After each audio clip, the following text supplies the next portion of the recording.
Friends, Romans, and countrymen, lend me your ears. Lend them to me, that I might use them for hearing.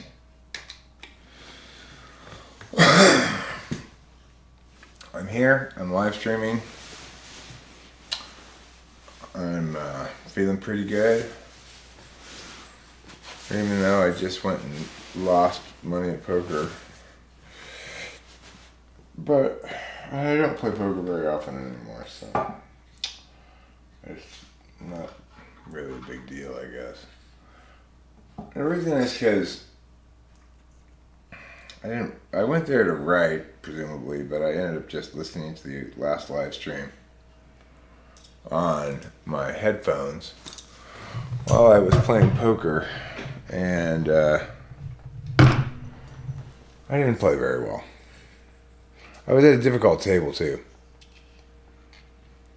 Happy Halloween. I'm doing pretty good. Welcome, friend. Winston's mom, definitely a friend. Friend of the channel, friend of my head, as you can see. She's a good friend of my head. She ensures that it's endowed with glorious hattage. So, I'm feeling pretty good. I'm feeling like it's November 1st. I'd like to get back to normal life as much as possible, although we've got changes in the works, things going on. Hi, Rachel. You know, I took my dad's keys to take his car, so he has a house key on his keys, so I was able to get in the house. I never bothered to put a house key on my keychain because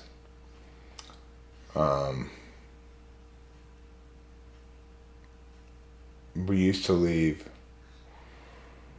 that side door unlocked, but now we lock off completely. Yes, we did give out candy, and we were lucky. We got, I don't know, a dozen trick-or-treaters, maybe 15 trick-or-treaters, which is pretty good. We used up most of our candy. I had fun carving the pumpkins. It was a little bit of a danger thing. Intuitives with knives usually doesn't end well, but we managed to carve a couple of good pumpkins. Rachel apparently didn't know the rule about carving out the centerpiece, though. Because, you know, you got to go diagonal, or else if you do it straight, then it doesn't stick in there, right? So, anyway, regardless, we managed to get them both carved, put candles in them, had them set up. I swept off all the peacock poop so that people walking up to the door wouldn't step in any peacock poop. And we had what I thought was way too much candy, but now we don't hardly have any candy left, so I guess it wasn't that way too much. The first person who came was like a baby, my mom carrying a baby, and the baby and the mom were dressed in costumes, and it's probably the baby's first trick-or-treating, I would guess. Well, you know, it's not such a bummer. I was excited. I was happy because it's sort of a resurgence in the neighborhood. My dad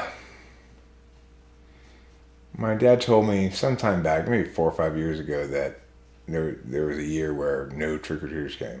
So I'm happy that we got as many as we did. It was actually kind of busy for a little while, you know.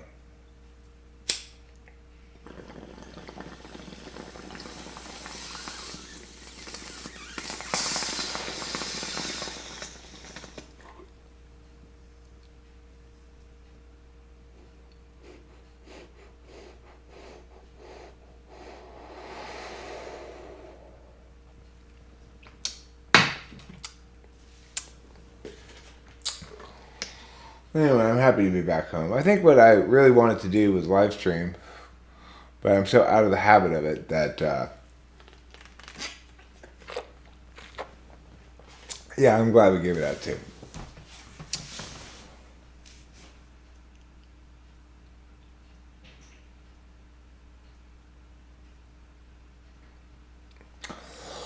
I guess there are more kids around the neighborhood than I expected. I don't see a lot of kids, but kids don't really ride around the streets on bikes anymore like they used to, unattended by any adults.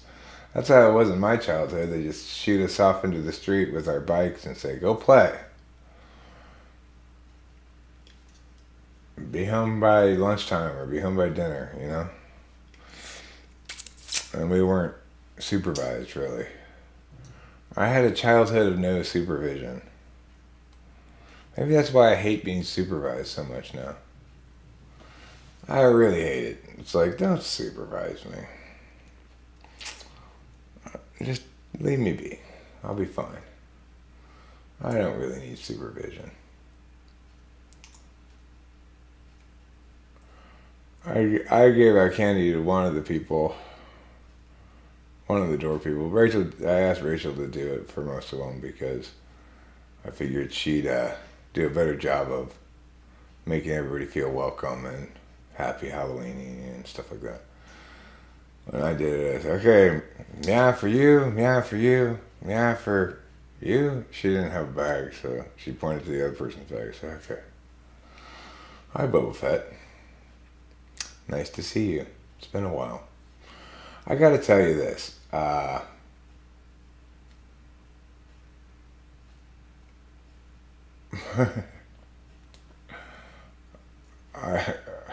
could, I suppose. That's not a terrible idea.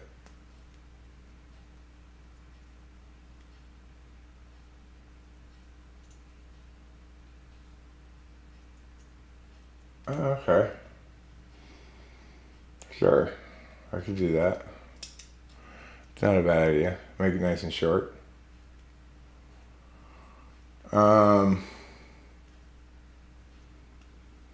Is the internet really just one color? Blue internet? I think the internet is a rainbow of fruit flavors involving every color except mauve. Mauve has been forbidden on the internet. Back in the day when they were making it up and they put www dot whatever, it used to say .com and then / no mauve was required. But that's deprecated now. What's his name? Sup, man? Hope things are looking up for you. Yeah, things are looking good. All my stresses are stresses from good problems, but problems that require, not really problems, but endeavors that require me to get complicated with shit,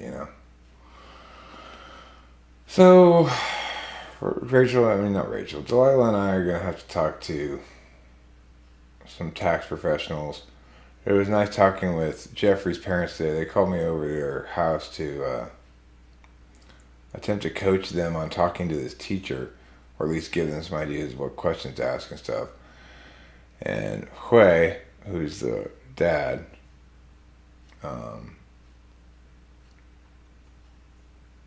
took down what was worthwhile and then understood what I was saying about the limitations and how much I can coach it, because it requires reading the person so much, Of course, N.I. Polar says, well, I'll practice it.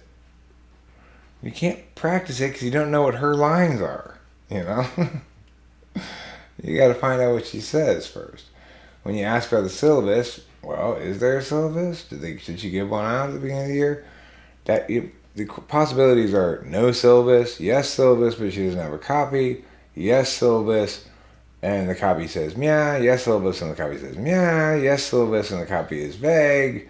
It's like, and then where you go from there, you have to know what you're doing. You can't just practice it like a classical music song that you play in the orchestra. Want to know how to make any salad into a Caesar salad? Stab it 23 times.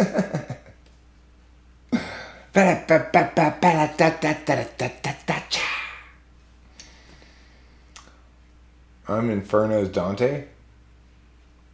Inferno's Dante? That would imply that after writing the Inferno, Dante himself went to hell and became the property thereof. Thanks, Winston's mom.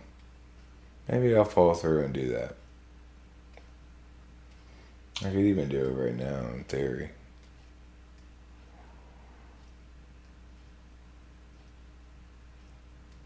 I could get the little chairs. Did I show you guys the little chairs that I got? Got some great little chairs.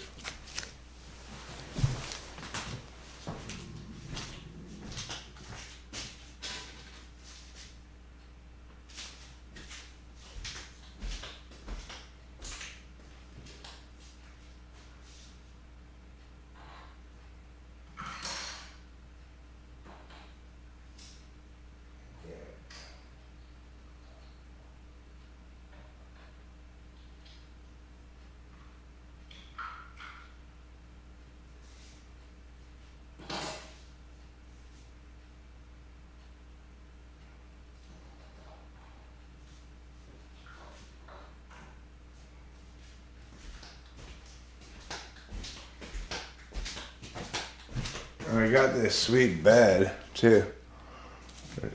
I'll set her up here on this thing. Like in her room, you know.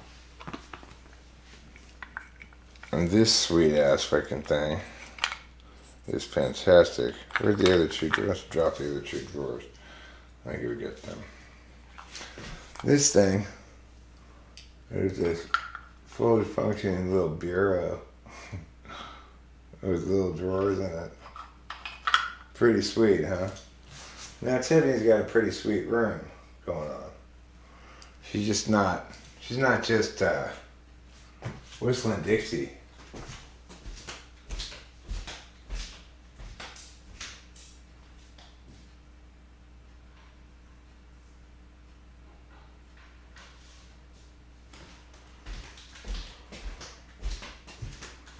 And then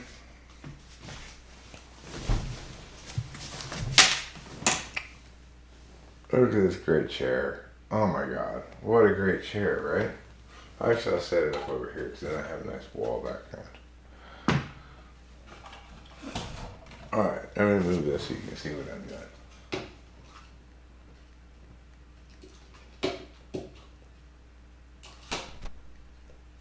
There.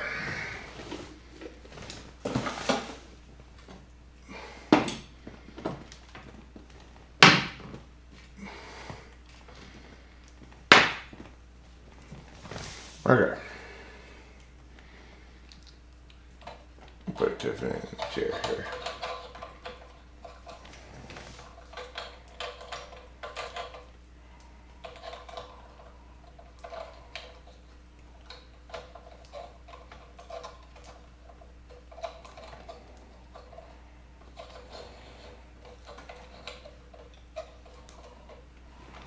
Now she's sitting in the chair. Now we get her dresser. Put that like right there.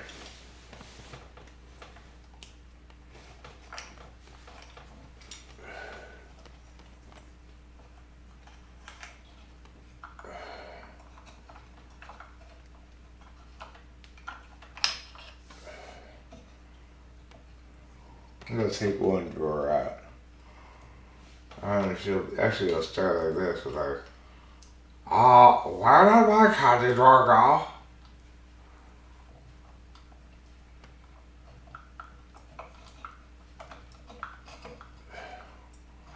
And I'll lean there like this. There. And then maybe I will we're gonna have the bed in the scene too. It's gonna be a full room scene.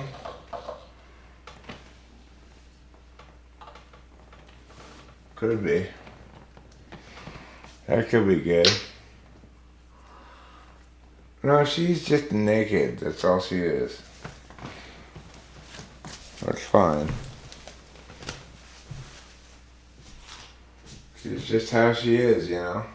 You just gotta let her be. Now, what am I getting? Oh, yeah. I know.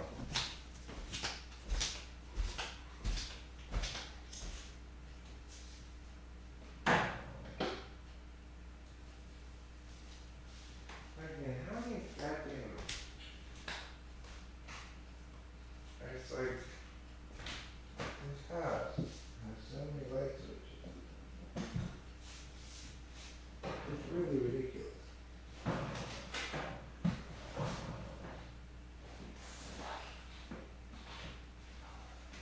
It's the Holy Bible. Now let me tell you something. This thing's holy as fuck.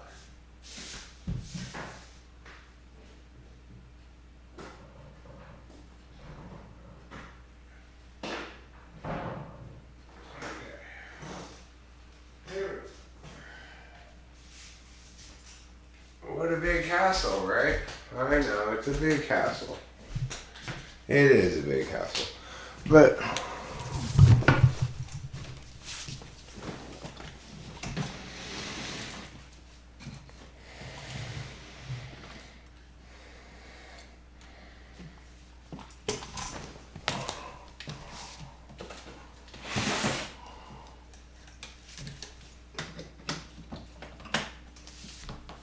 all right.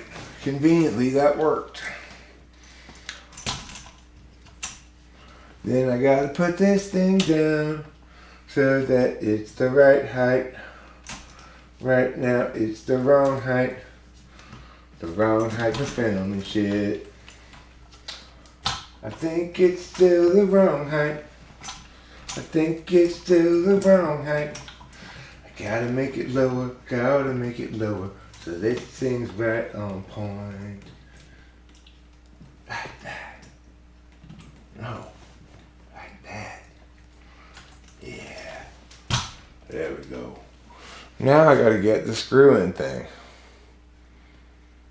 Now I gotta get the screw-in thing. The screw-in thing. The screw-in thing. What is the screw-in thing? It's this.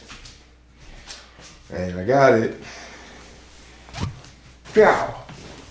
This is the screw-in thing. It screws it in right here.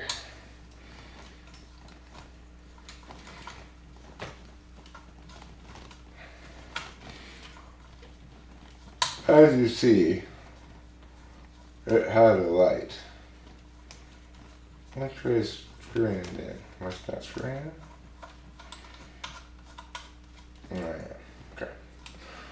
And we get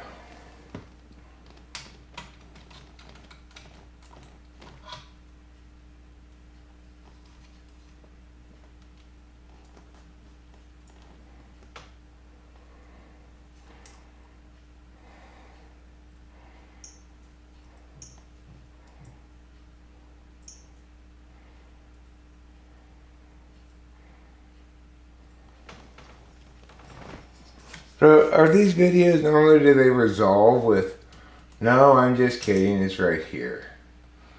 Like that? And I'll do that too, you know.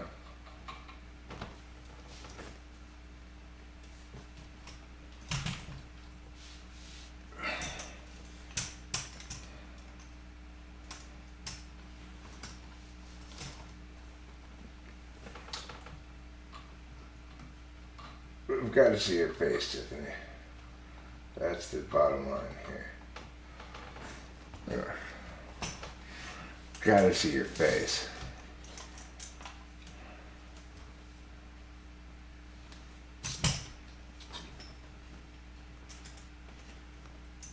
I wish this didn't cast so much of a shadow.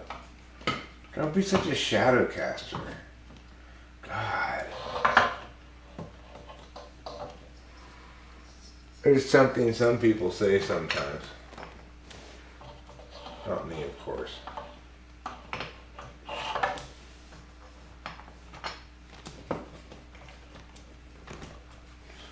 Oh, duh. Move it. Oh, you can't move it closer. Why not? What's in the way? Yeah, that's better. Oh, I see. You gotta go up on this little thing. Well, that's not flat. This is impossible. Alright, fuck that. pass on that notion. Just get it as close as you can. It's fine. There. See how hard this shit is? It's super hard. You know? It's, if you want it to look good and do it all right and everything, you end up finding out like, oh fuck, this thing's casting a shadow and it looks bad and I don't like it. And then you'll be all like, aw. You don't want to be all like that, do you? No, you don't. I can tell you from experience. Tiffany, please stand up. Will the real Slim Tiffany please stand up? Please stand up. Please stand up. No! No, little chair. Don't fall down. Put her in the chair.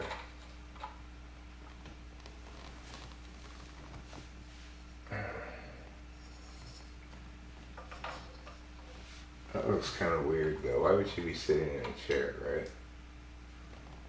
Just stand up. You can do it. You can do it. Oh.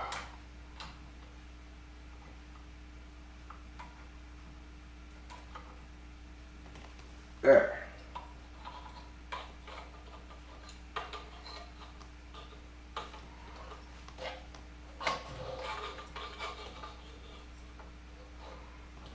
Alright, let's take a look.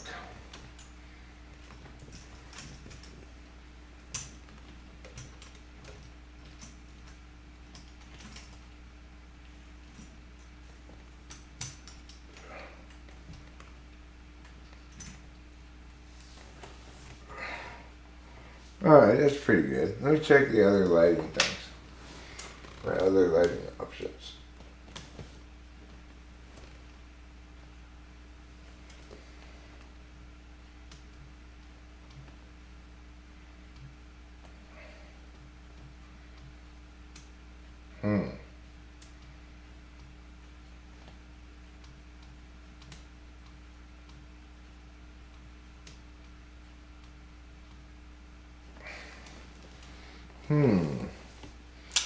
Wow. It's hard to choose between the lighting options, but maybe that's really yellow. What do you think? More yellow or more white?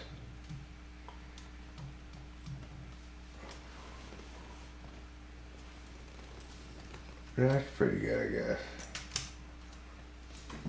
Try to get more light from this. Does it help? Not really. Wow. C'est la vie. Alright, that's right. I really why I didn't push the bed back there. It lands on. Yeah. If I have another thing to put there, I could put it there.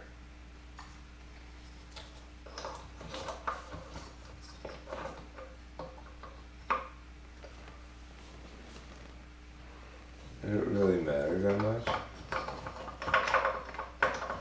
God damn it. Why do you have that little edge? Why does this table have that little edge? That's the problem. I guess we just have to deal with some shadow. Okay.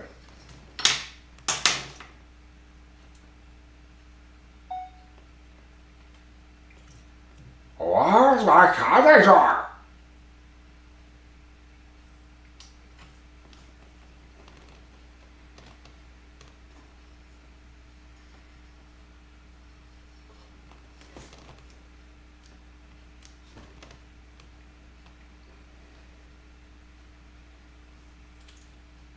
I'm sorry, Tiffany, but I ate all the candy.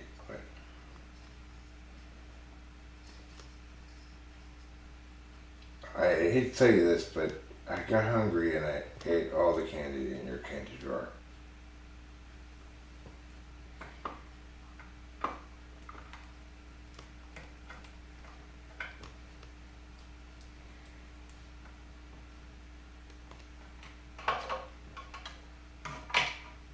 Okay.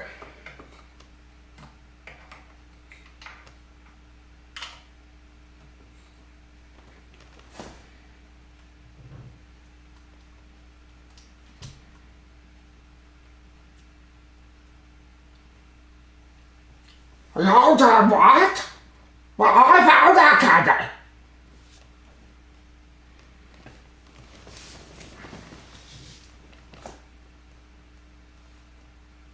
I went house to house and said, give me some candy. And they did. I filled up this whole drawer.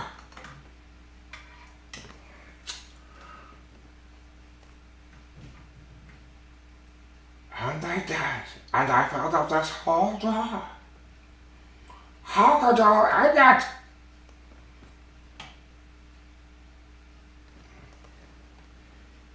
Let's see. Now, pull back out. I was zoomed in on her face there.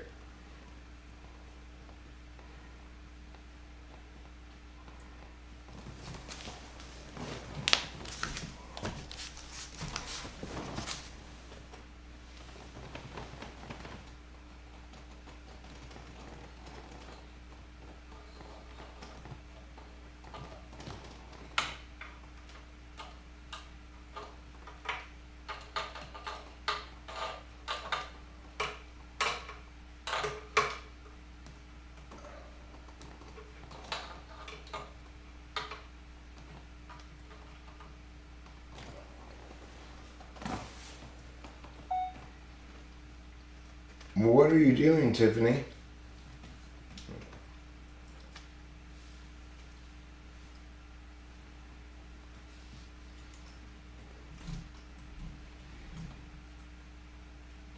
What are you doing, Tiffany? I'm gonna throw this carrot out.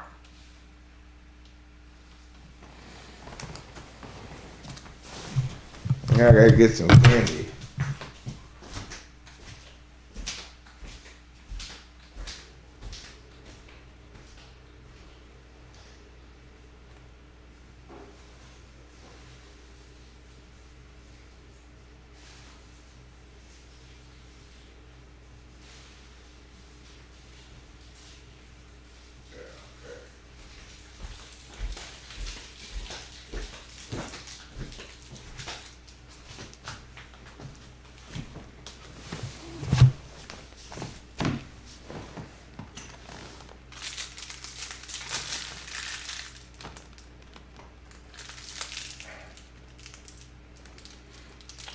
I'm just kidding, Tiffany. Here's your candy.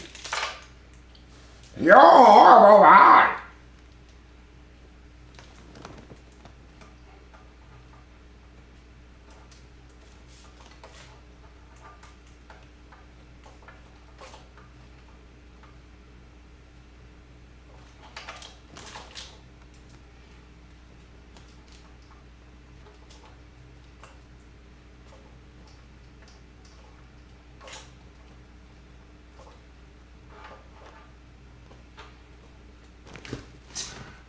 Stand up, Tiffany. It's time for you to stand on your own 2 feet. You shut up. You're making me work really hard right now. I wasn't bad. So let's put on a show now. You should schedule these things.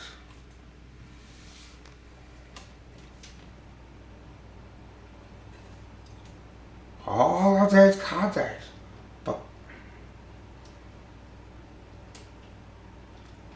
all of these context belong to me.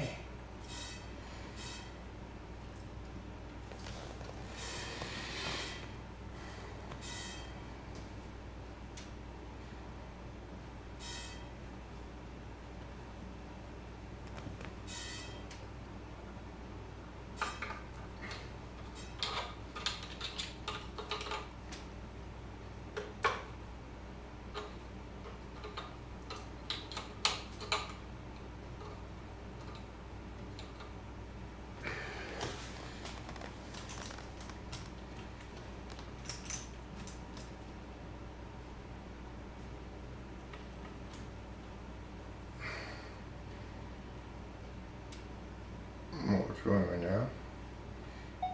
Cut that one.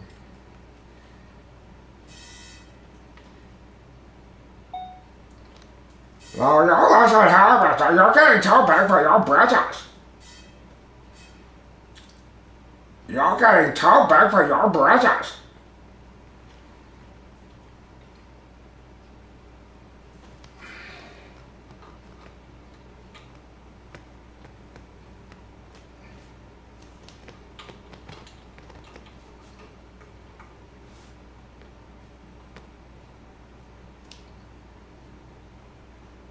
I'm sorry, Tiffany. It was just a harmless prank.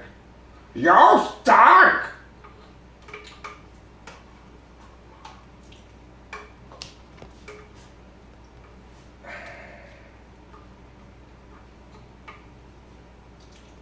I got two words for you. You stink! I've got just two words for you. You stink!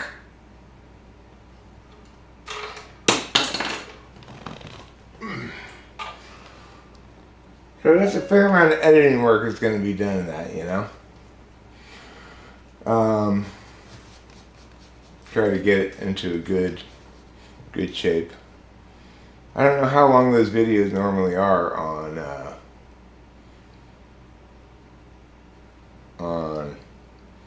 that show, Kevin Kimmel's show. Are they like super long or like not that long or what? Those are your two options. I'll probably cut a couple of shorts on that, you know. Cut a couple shorts out of that. Good thing to do. If you like poo, it's a good thing to do. If you don't like poo, then you won't like this. If you like poo, it's a good thing to do. If you don't like poo, then you won't like this. Not really, but I read everything. You read everything? Absolutely everything? That's impressive. Where's my candy jar? Where's my candy? Where's my candy jar?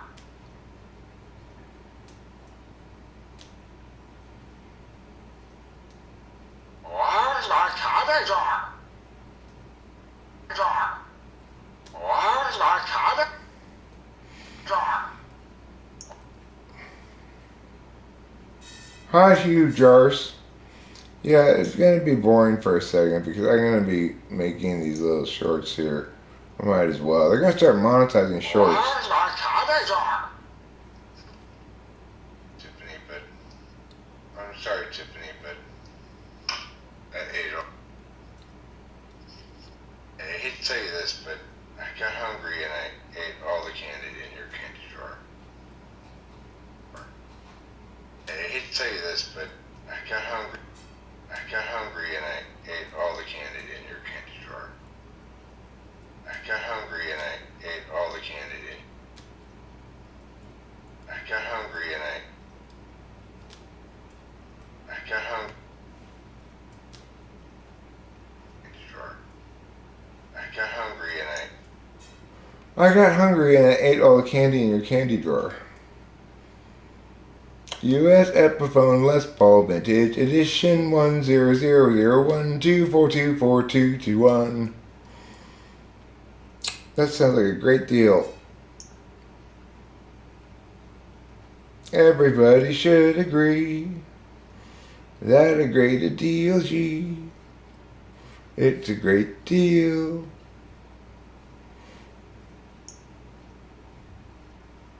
Are you shadow banned? I don't think so. Who's shadow banning you? I hate to tell you this, but Hold on, what? Well, I found that candy. Hold on, what? Well, hold on, what? Hold on, what?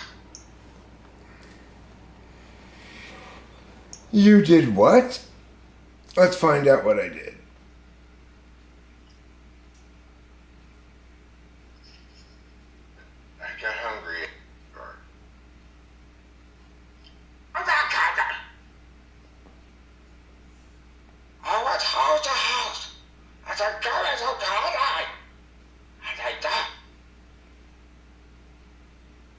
As I go into Canada, and I did. I felt that this whole door. As I go into Canada, and I did. And I did. As I go.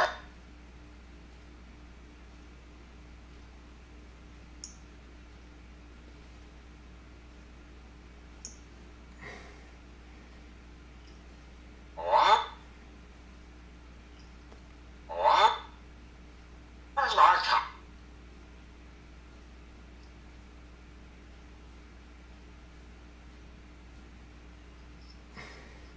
It's a... Go is okay.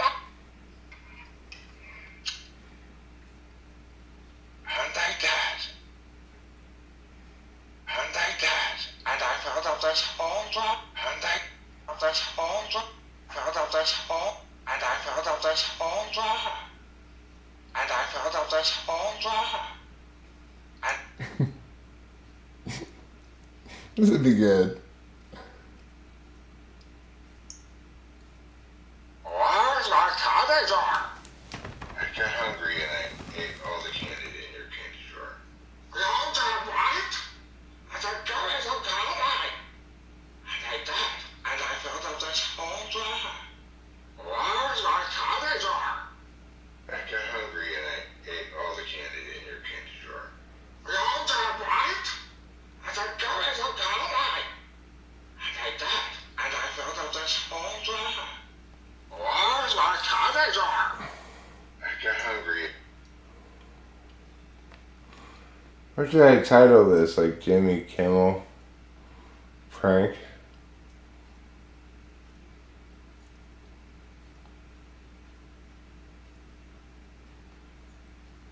Thing or what?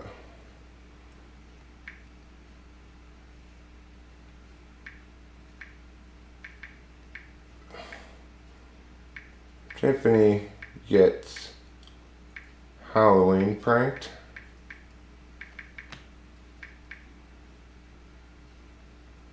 For Kimmel Halloween pranked.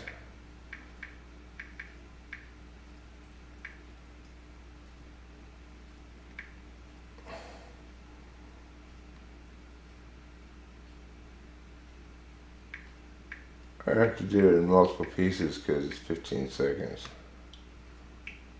How about that?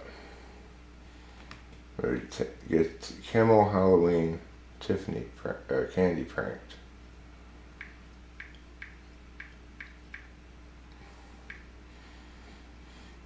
Okay. Now I'm going to push done. Oh, right. No, I was forgetting something. Hashtag shorts. Done. Upload. I can show you this thing. Then you will see the thing there. You'll say, wow, you made that short. How special is that for you?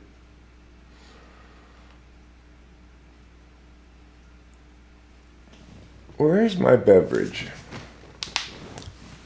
These are the questions that plague my mind when wondering times are upon us.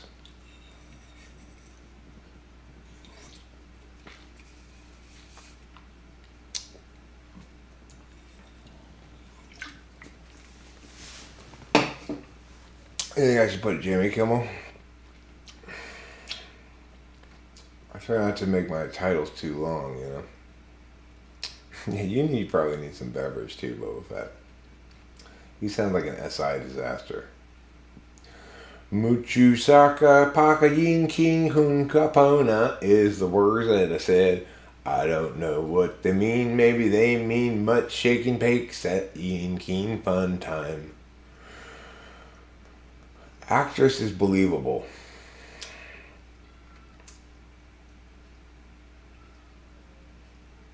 Are you Kappa Kappa Gamma Kappa Kappa Gamma Gamma? Pi?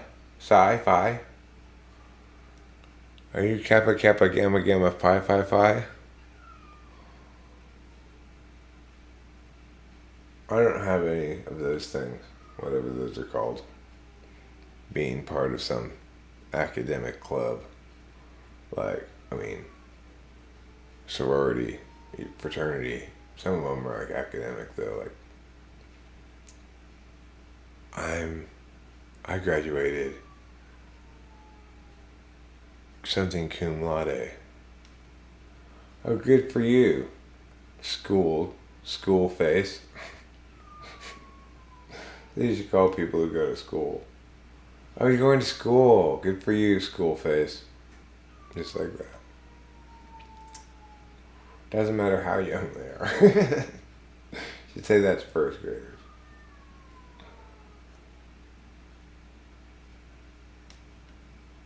Hey, school face. What are you doing with that backpack? Going to school? Don't you know? School isn't cool. And that's the truth. Oh yeah. Oh shit, did I upload this to the wrong account? Maybe. No, I don't think I did. I think I changed it, didn't I? Yes, I did. I'm fine. Don't worry, my momentary panic was unnecessary. And that's fine. Kapuna moocha shaka paka, only true men have caution of the power of this dialogue meme. I don't know the power of this dialogue meme. I don't know the power of this dialogue meme. I wonder why I don't know the power of this dialogue meme, but I don't. Perhaps it's because I'm not caught up with the modern cultures. The modernist culture that we live in today. People say we're postmodernists. I say, no, we're still modernists. What are you talking about?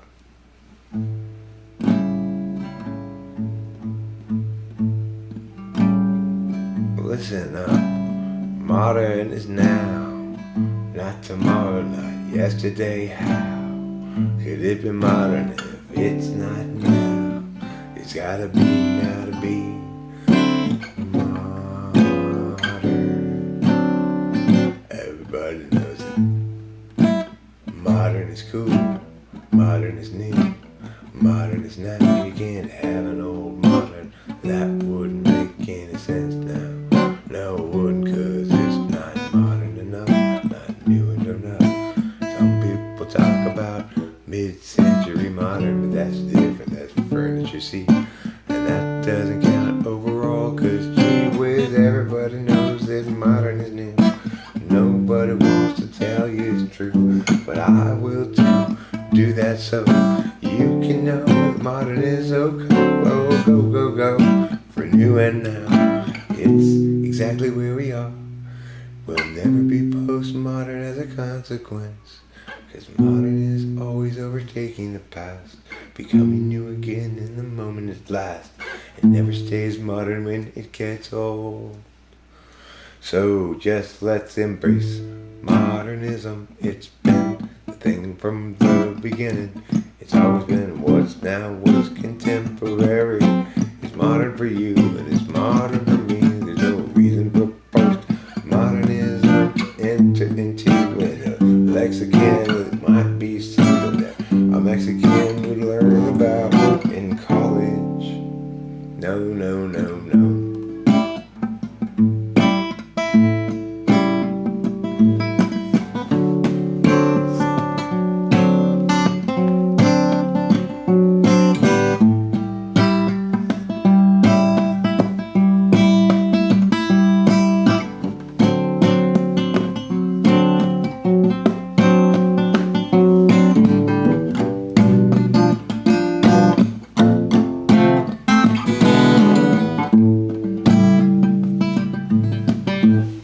Yes, modernism. Being a modern man means everything's always new. I got the most modern furniture. How about you? I got the most modern guitar and the most modern hands because I'm a super, super, super modern man. Didn't you know? That's our topic tonight. Modernism. And the wonderful, wonderful things it brings.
I'm trying to remember something.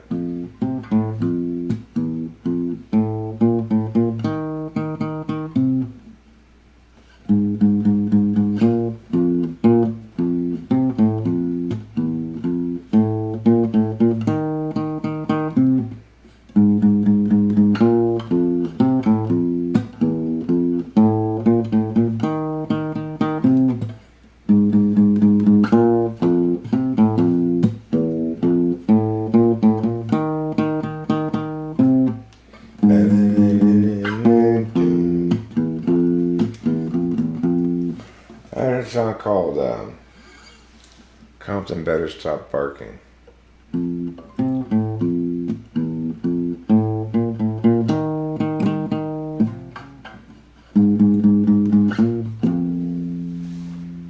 Anyway, I guess I'm kind of faded from that bong. This is really good weed I got right now. This was the trend of idealist discourse in which brought the Kantian ethics and its Nietzschean interlocution figure prominently. Nietzschean interlocution? What the fuck is that supposed to be? Kantian ethics I get. What's Nietzschean interlocution? Please tell me what that represents.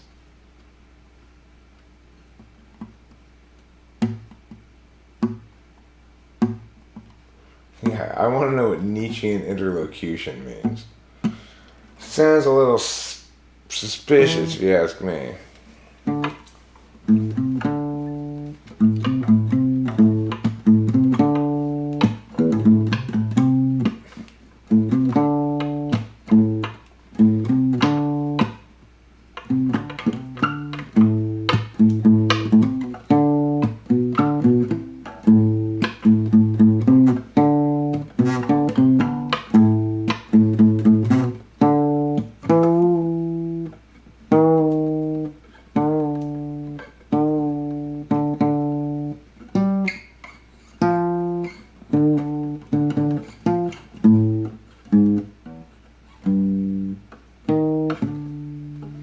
Guitar is a weird thing.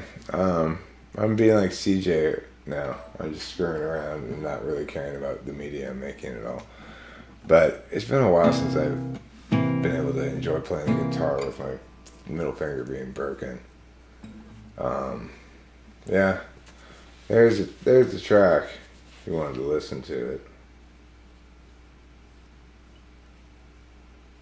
What do you mean? Okay, everything's just an argument. It's just whether if it withstands scrutiny or not as an argument.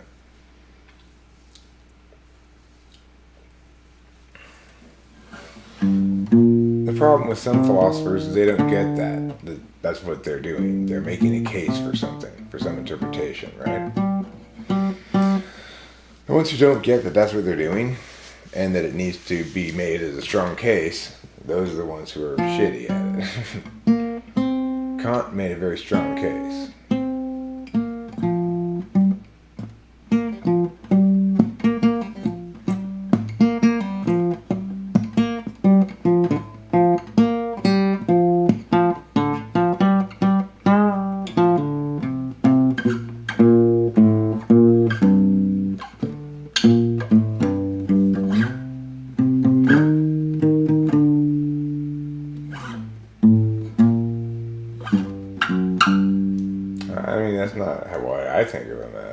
I don't think it was anything more than a bunch of shitty non-arguments about nothing, from what I can tell. He makes wild generalizations. Well, who cares about that? That's not extra bad or something just because he was anti-Semitic. People are stupid in lots of different ways, right? People are groupist. Almost everybody's super groupist. They just don't think the group they don't like counts as being the same as racism or something like that. But they're all the same thing. It's all groupism. It's all wrong. You can't assign to an individual what you decide is qualities of their group, right? You got to afford each individual agency and autonomy independent of that. Otherwise you damn a whole population to your ontological colonization of their identity. Nobody wants that seed. That's sloppy Schopenhauer from Friedrich. What are you talking about? I'm just telling you, groupism is bad. That's not any philosopher, that's just sad. The groupism exists whether it is in favor of the left or the right, white or black, yellow, white or red. Any kind of gender thing too is the same. You can't group people with the groupest name and say you are just a woman, so you should be out and hoeing the yard. She could be saying like, no, I'd rather not do that, gee, cause I'm an individual with individuality. It's autonomy implicit to being a human. After all, I have my own will that's distinct from everybody else's. There's no disputing that, whether it's deterministic or whatever you want to think it. Don't change that as a fact. There ain't no disputing that individual agents are defined by the capacity to take action, and it needs to be independently, autonomously decided to qualify as something that might be subject to, let's say, more critique, or something that might be subject to, I don't know, your feet. Regardless, you guys apparently aren't listening to me. I'm not telling you there's a perfect ideology. I'm explaining the mechanics of how ideologies are ideologies when they are discursively appropriately done. Okay? I'm not telling you anything should be totalized here. I'm not an ideologue. What I'm describing is the reality of reality, right? That's how it is. We do have individual agents. They do take action independently. That is the only way we can assign moral accountability. And, you know, that is reality, right? We can't, I'm not advocating for anything. I'm just saying that is reality. Whether you think, I haven't even addressed the issue of whether the group ought to have control over that at all. I just pointed out that individuals do have autonomy and do take independent action because they're agents. So do cats and dogs and bugs and even plants. That's just reality, right? There are things that are agents that take independent action, and there are things that are non-living that don't, right? And things that are dead that don't.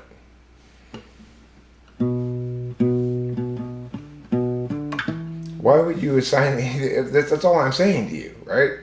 Why would you assign all this other shit to me? I'm just describing reality for you. I didn't even make any moral claims about it. I made no normative statements like it should be like this or that.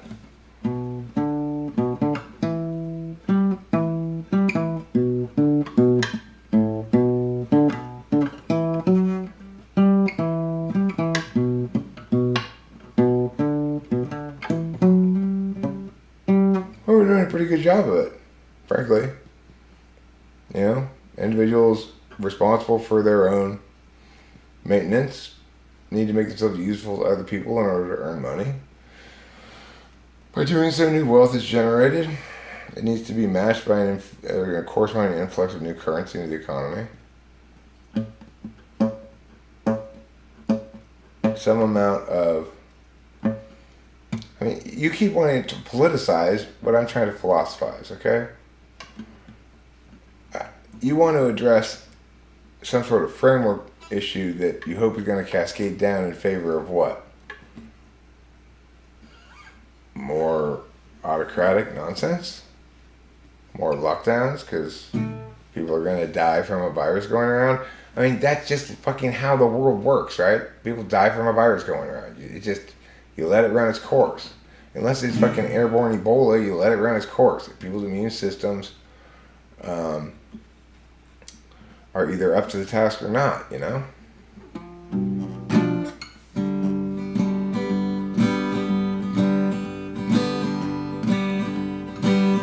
Or for example, being sensible about infectious diseases means keeping everybody well informed, making sure that those who want to take precautions are having the information that we want best for the day, from the news that they get, from the studies that they do with their scientists saying this is a bad disease.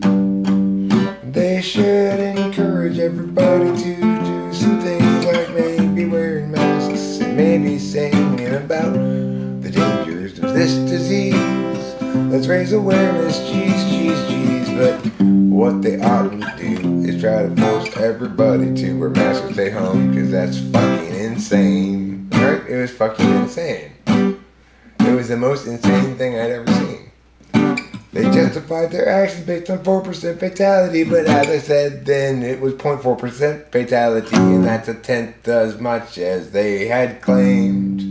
Nobody would have supported this stupid, insane shit if they had been honest from the outset and said, yeah, we've got about a 0.4% fatality projected out from our current and numerology kind of methodologies that we use to collect this data's very informationally weighted towards the old and sick.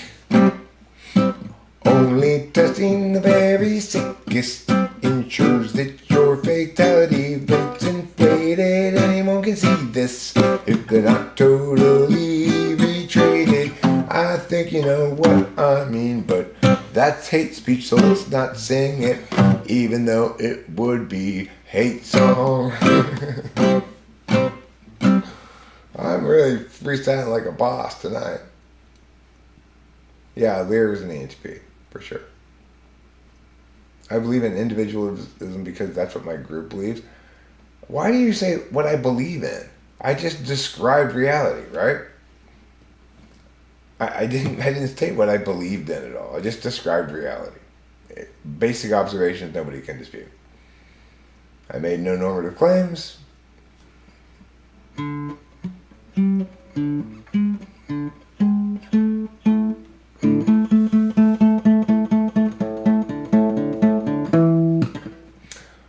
Why don't you respond to what I said there, right? I didn't make any of those claims that you seem to think I made. So why don't you say, okay, you're right, you didn't say any of that shit.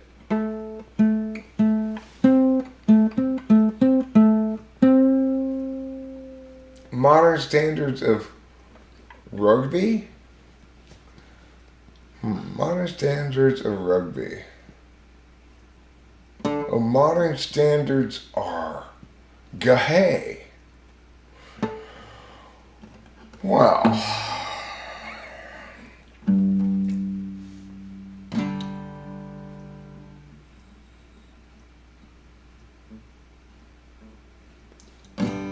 You know, there's nothing quite as gay as a couple of guys but fucking on a train station platform while they're waiting for the train with their pants down around their ankles.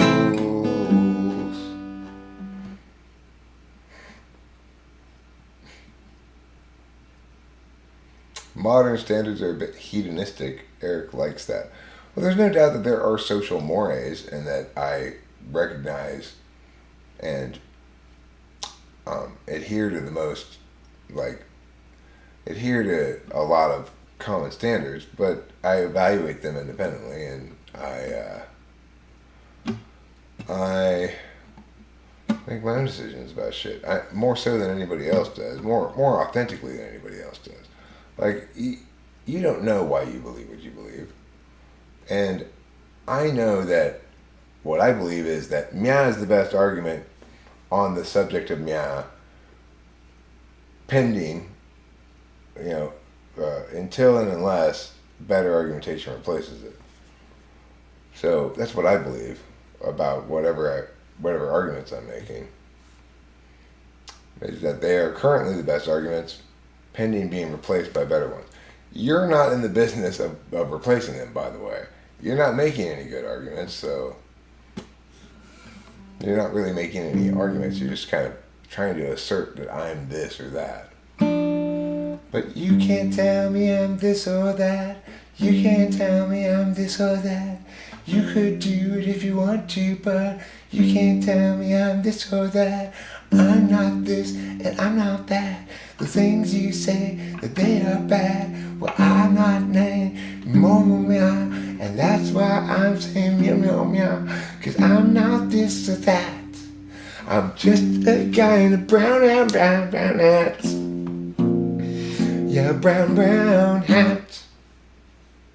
So you remember that, okay? Ich bin ein Mia. Indeed.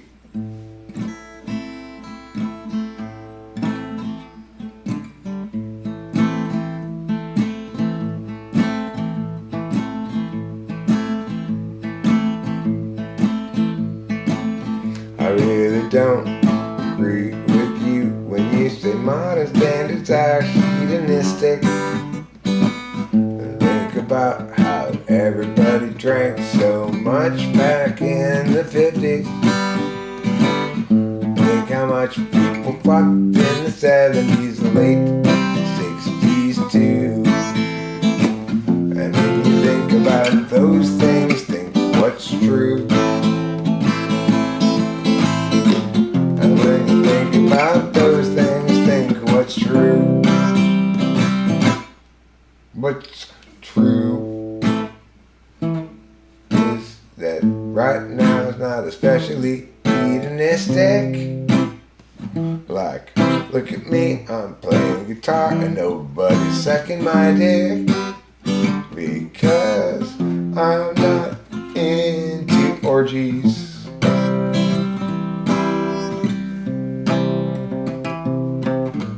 And even though I do my share of drugs, I'm not Hunter S. Thompson. I'm not needing hugs because I'm not doing a bunch of coke and drinking alcohol as well.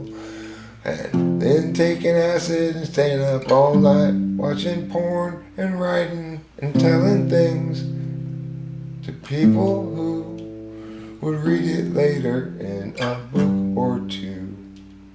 But Hunter S. Thompson was too much of a drug addict. Too much of a drug addict for me, you know. I'm not that much of a drug addict. Oh, sure, I'm dumb about it, but I'm not that dumb about it.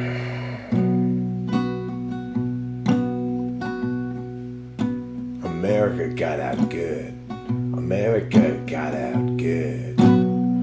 That's good for America. You know what I like to say? Don't hate on Erica if she's got some kind of privilege. Hate perhaps that you don't. It makes a lot more sense as a village that we acknowledge that we won't blame those who have a good standard of life. When others don't, we don't try to make the good ones go down, but the bad ones rise. That just makes good common sense. And if you don't think so, you don't. Of course, that's something that maybe rich people would tend to say, but that's not why I'm saying it. Not because I don't want to help over something. I don't think that those things really work. They really don't. Lots of studies have shown the only way assistance is when it's provided in direct cash payments. So while one might make a case for directly providing a basic minimum income, for example, for everyone, then that would have to replace and should necessarily replace all the means-tested disgrace and the kind benefits, yeah. and kind benefits never help at all. They create this cottage industry that's not small and just goes out to milk the government, who's in private public partnership, because that's the way they do things. Now when things are totally public and run by the government entirely, I can tell you it's not a good occasion for anybody. No, they don't do a good job, and when they retire, they've got incredible pensions that nobody should have. Yes, they do. Nobody should have that kind of pension drawn from the taxpayer for 30 years or something, and getting their 10-year of their salary that they had only 3/4 maybe, but that's not so bad. You know, if you want to complain about something, maybe you should complain about that. Pensions. Public pensions. Don't public my pension. Don't public it, please. Don't public my pension. Don't make me get on my knees. Don't public my pension. So I've got a kind of a joke. It's not really a joke. It's kind of a funny situation. Funny idea. There's a reporter who's NI poor. And she says, she's reporting from the scene of where a couple of crocodiles have been seen walking down the street. Not an area near Florida or anything. It's very unusual. People call the police, and the reporter's saying, multiple residents reported the crocodile. And call police. On an unrelated note, there's been a rash of false alligator sightings. So, conceptually there, it might take a second for the joke to really settle in. Kind of like a good bong rip.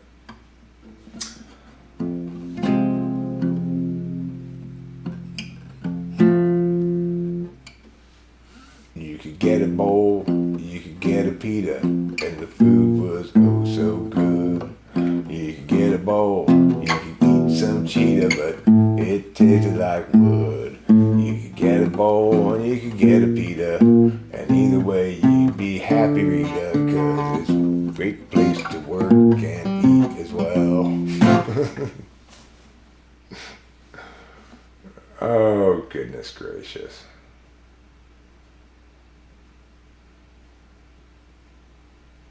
Insane food in that region.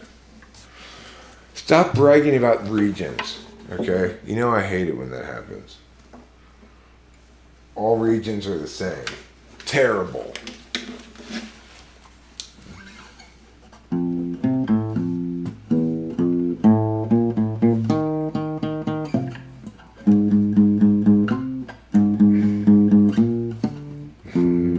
In fact, this thing's hard to consistently play.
I'm sorry for being so terrible at live streaming right now.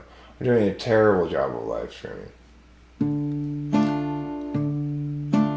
You've been reading about the lion's vein mushroom. Did you know it has Adderall-like powers? Adderall-like powers.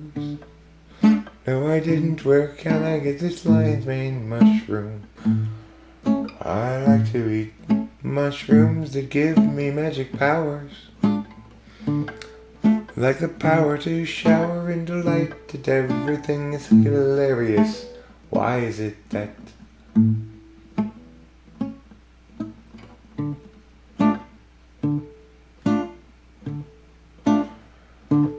I have never understood why it's greed to want to keep the money you have earned, but not greed to want to take somebody else's money.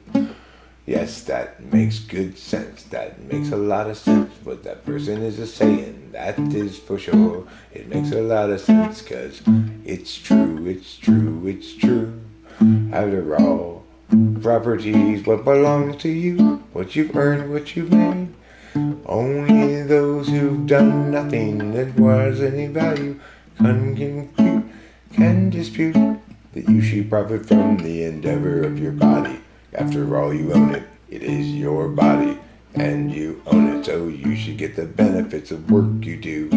Whether it's creative or you know what, some kind of bullshit little job you don't like, it don't matter. That's your right to keep what you earn. It's true, it's good. That's what we all should affirm. After all, the public specter's got no history of successfully dealing with really quite anything but infrastructure, and that's not really that great. They failed in their war on poverty, and it cost us $1 trillion.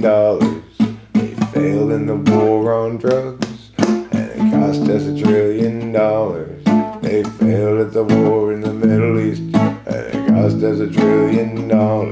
They failed to provide enough yeast for their bread, and it didn't rise. It cost $1 million. It's crazy the things that they do. They fuck everything up, from tying their shoes to tying their hair to braiding it. The only thing they can do quite well is they can invade places, waste a lot of money making them stasis, and then go away and want entropy and make the whole thing fall apart. How ironic, you might say. Yes, that's true.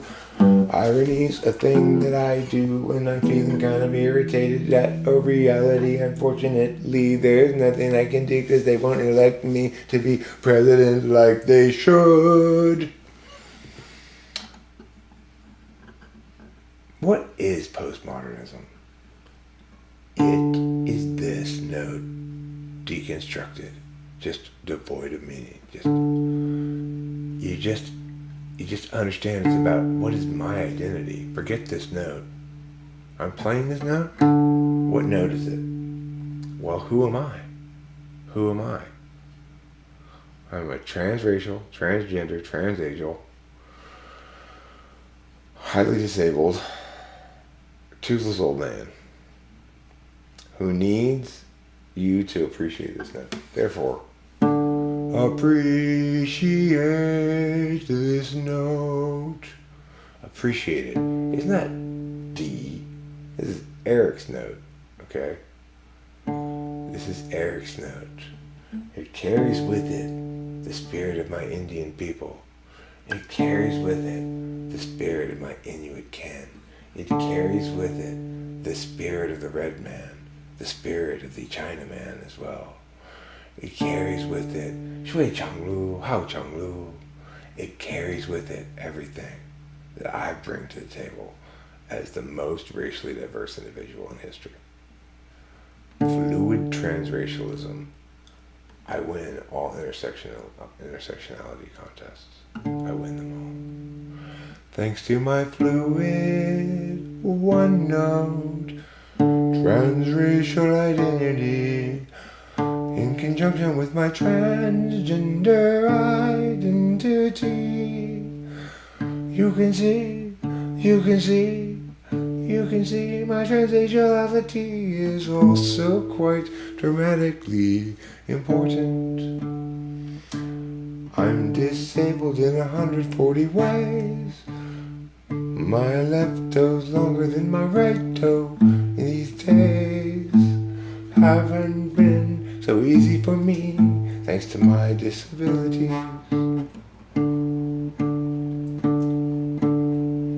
For example, I'm a fake deaf person. An experience of non-discrimination. People say to me, Eric, being a fake deaf person is offensive. And I say, hey, that's hate speech. And then they say, I don't think so. And I say, yeah, it is. And they say, no, that's not hate speech. I say, yeah, it is. I say, no, it's not hate speech. I say, yeah, it is. You're hating on me because you don't like the way I talk. You don't like my identity.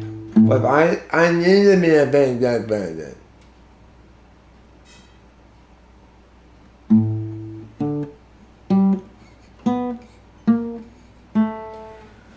Eric is an ESFP who identifies strongly with the ENTP type. I never talk about being an ENTP, having for quite a while in my life. I don't think of myself so much as an ENTP at all, even though I must admit that that's the category I fall into. But if it were so true that I were an ESFP, I'd feel bad for anybody claiming to be an ENTP, because I don't think that they can do this better than me. Okay, I'm an ESFP. Okay, fine. From now on, I'm an ESFP. I'm an ESFP. I'm the greatest, smartest, best, most artistically attestable ESFP in history. No, not the most successful, but the most attestable. Attestable to what?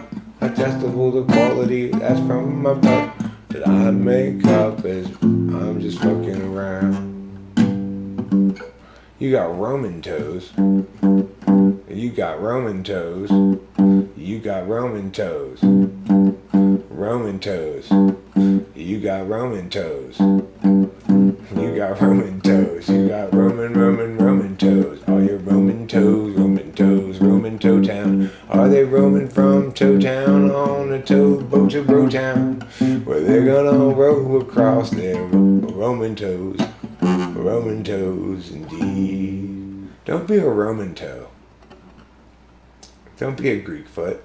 Boba Fett, don't be such a Greek foot. You've got Roman toe. I'm sorry.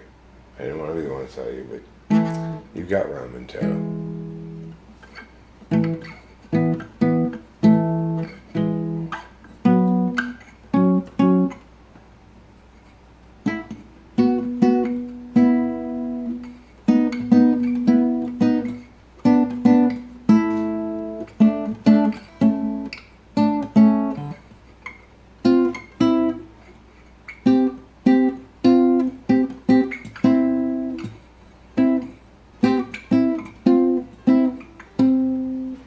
Stupid guitar.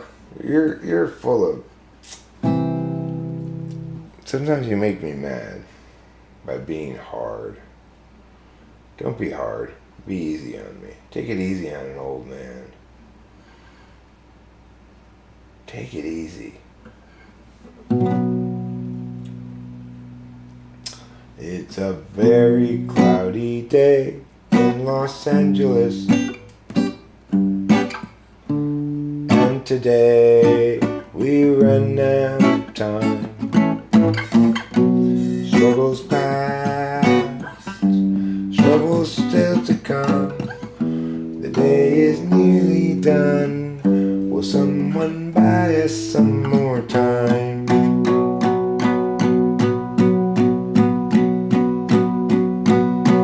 Cloudy day in Los Angeles.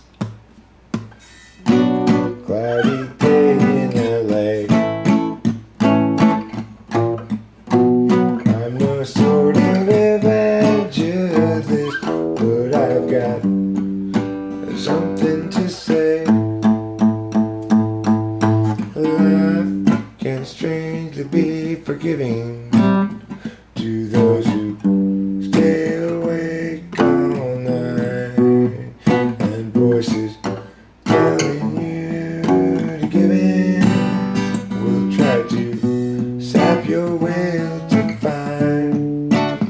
But whether I'm supposed to be here or just be soon forgotten, all this is sort of based on what I see here, and also on what I avoid. It's a very cloudy day in Los Angeles, and today we run out of time. Struggles past, troubles still to come. The day is nearly done. Will someone buy us some more time?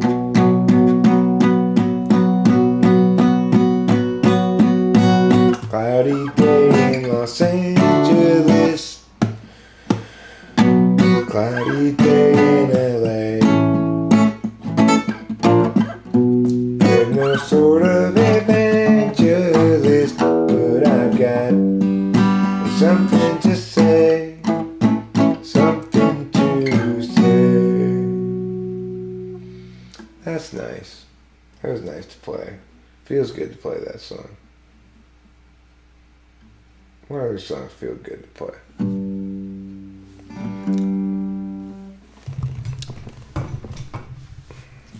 When I was younger, it seemed that everything gleamed. I don't know what happened to me, but I've lost that sense of urgency, and I don't think that I'll ever see it again. If you follow my lead, you'll discover I'm loster than you, and you'll want to know the way to get back at to wherever it was you thought you knew. But tomorrow will be just like today. I'll be lost in two.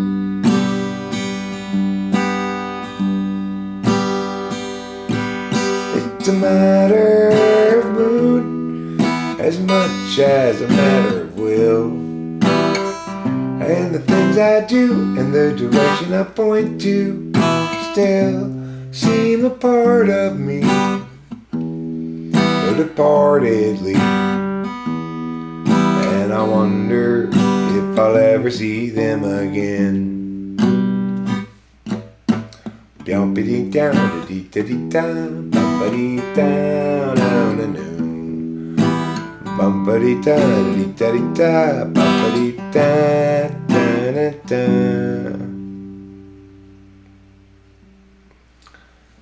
Yes, it's a matter of mood. Wonderful, wonderful. Any other delightful, cherished moments you have for us, Eric? Delightful, cherished moments. Let me think.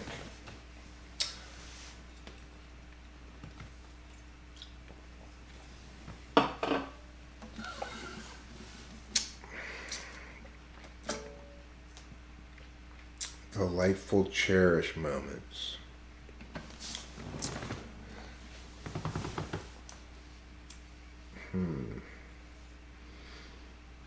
An INTP. What brand of guitar is this?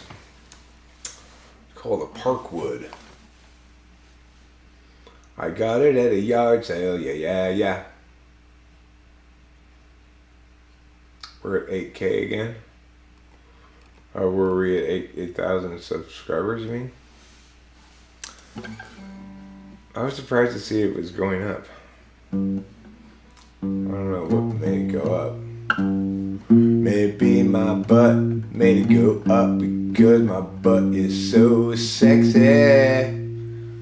I'm guessing probably some other explanation perhaps, but maybe my butt is so sexy. Maybe I shake it around and everybody go. I wanna see that live stream cause it's butt so sexy. Look at my butt, it's so sexy. Maybe everybody say they wanna come round cause they wanna see my butt cause my butt's so sexy. So sexy. Yeah, you can see the cheek there. It's the left cheek. Pow, pow. Pow, pow on the left cheek. Wow, wow. You can see the right cheek too. It's over there saying right beneath you. Oh yeah, my butt cheek says very, very, very sexy. That's not a bannable offense. It's part of my song, and I don't think anybody would consider that bannable unless they are very, very, very wrong. Very, very, very wrong. Very, very, very wrong. And very, very strongly wrong. And strongly wrong. And wrongly strong. Strong in the wrongness, wrong in the strongness. That's why they are strongly wrong. And they have wrongness in the bong. And they are smoking it wrong, I'm sure. The wrongness is their specialty, sir. They say those kind of crazy things at all. Most pessimists are in the end broken idealists.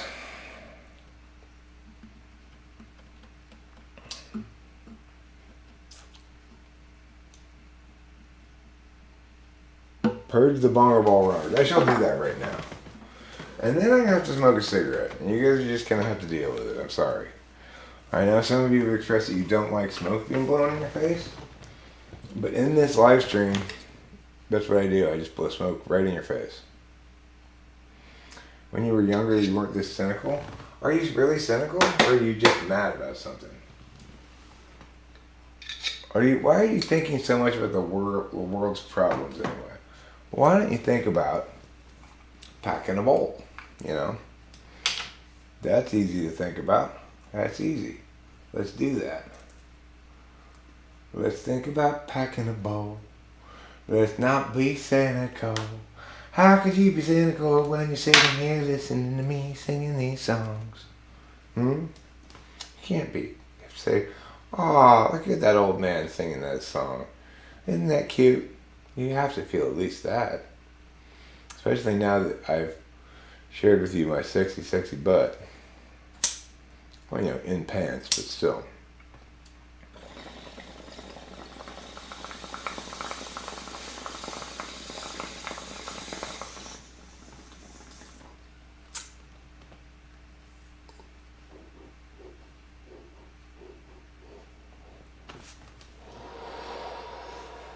Oh, you don't like the smell of that? I'm sorry. Did I blow it right in your face? I did, didn't I? That's my bad. That's my bad. But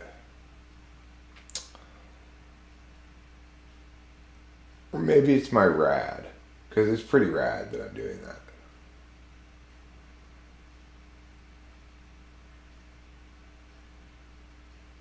Eric is too me, like an edgy grandpa from the other side of the world. I'm not edgy. I'm rounded, okay? I don't have any edges. Just everybody's relaxed. I'm edge free. Everything's family friendly around here.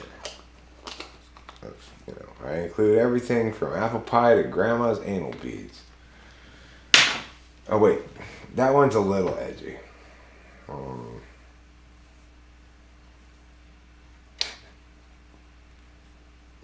I was thinking about, like, what's the most offensive thing you could say, like, get away with, really, as a joke, kind of. Well,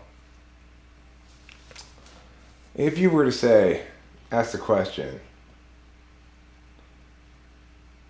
never mind. Never mind. Maybe you couldn't get away with it. I'm not sure. It would probably get marked as adult, you know. The thing is, if you mark it as like adult 18 over, then they don't really care. Because, of course, with a live stream, I don't know what I'm going to say before I start it. What am I, some kind of Nostradamus? Well, I'm not a Nostradamus. I'm a Yesterdamus. Did I say yes? Oh, yes. Kitty knows. Kitty knows that that's the answer to the question. Whatever question he has, the answer is always the same. Oh, yes. Oh, yes. There. Hi, everybody. Now I'm standing over here by the door. You may you'll distinguish it from the outside by these white lines here. Now the lack of white lines here indicates outside. Keep that in mind when you're mapping this whole live stream. After the fact, you're going to go back and map it. It's part of your homework.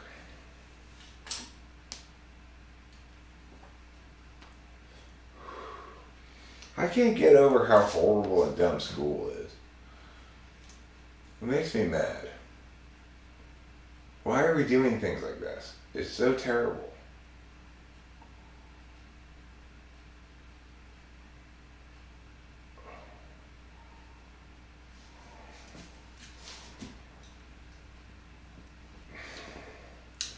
It is, it's terrible. I don't mean to be shitting on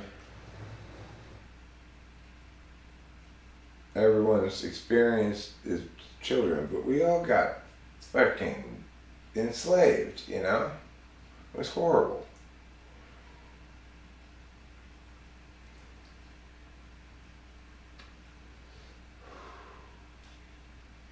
There's got to be a better way to do that. You got to individuate education to the individual student more. We got to stop forcing them to go to this central location and stay there all day. I get it, the parents want babysitting or whatever, but enough already. Do the kids really need to be babysat? They're just going to sit in front of a screen all day anyway.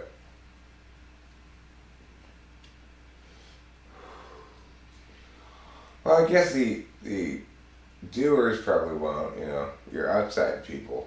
It's like people are like cats. There's inside cats and outside cats. And then there's some inside outside cats, but people are the same way. You're an inside person or an outside person. If you're an inside person, outside seems so threatening. Threateningly outside, you know, it's like you don't know what temperature it is, you don't know if it's gonna be shining from the sun, you don't know if it's gonna have dust in the air.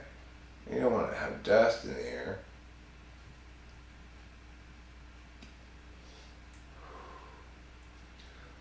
You don't know anything about it. Anything could be out there. Bears, more bears, alligators, crocodiles, combination bear and alligators, bear-gators. Bear-gators are a hybrid of bears and gators.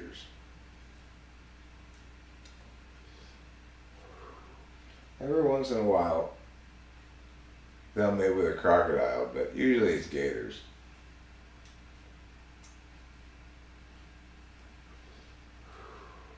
Great white sharks. Could be great white sharks outside. And you know what great white sharks like to do? Bite people with their big teeth. To the death.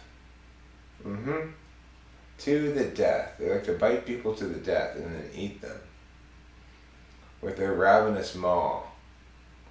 That's the kind of thing that's outside. Birds could peck at you. Birds could fly down, start pecking at you. You never know. It could hail. So some people are inside people.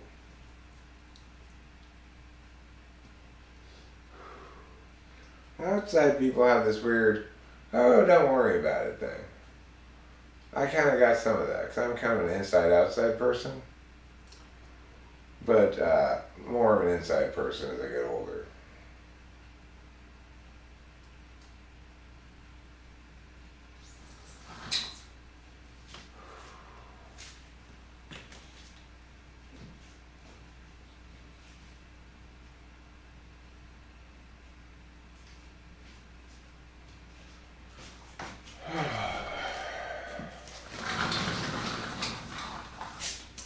I want to go back to this whole ENTP thing. People forget that the cognitive function stack indicated by those labels, it just really mostly defines your limits, like where you're gonna suck and hate is the most useful way to think about it, because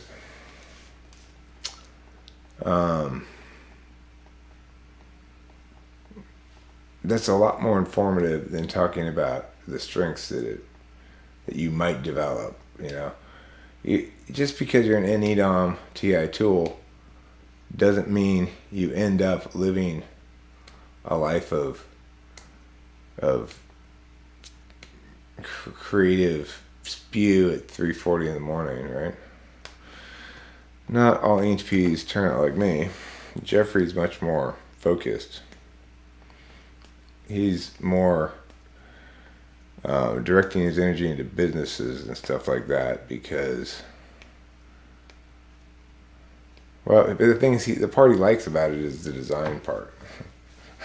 So, and it looks like a big pain in the ass. You gotta assemble,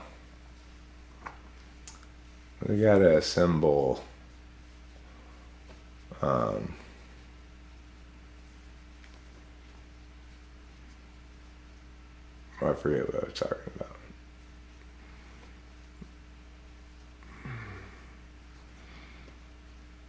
But anyway, they got to assemble it, whatever it is. Once assembled, I'm sure it's fine. Whatever it is.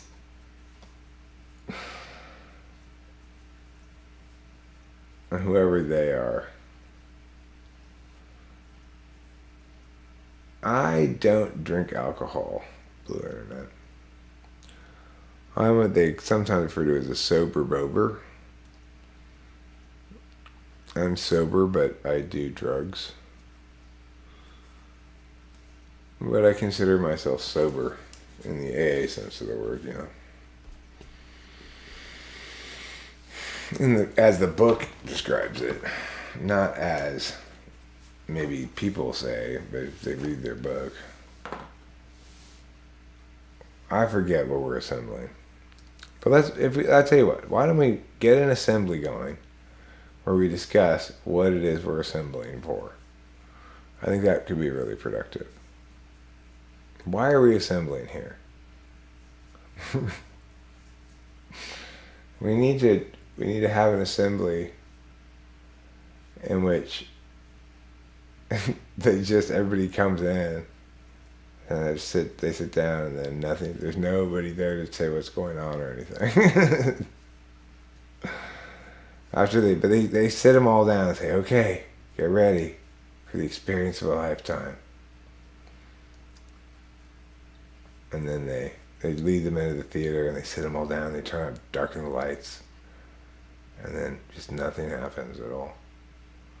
There's a stage there, but the curtains stay closed. Somebody eventually goes and looks back there, hello? And there's nobody there. There's nothing special about it at all. And then I guess the only thing that would be special about it is maybe there's a sign that says, why are we assembling here? And then people discuss why they're assembling there. Well, I was told it was going to be a once-in-a-lifetime experience. Well, so was I. Does this qualify as one? I guess it does. This will never happen again to me, I'm sure. I wish I could get mushrooms. The slabs are denying them to me right now. I guess that's fair. I guess that's just. I guess I ought not make a fuss about that. We are assembling a language. Means per and ker means der. Were means sure and I don't know. Means those two things both. Were means sure and I don't know. You have to change the pronunciation of it subtly.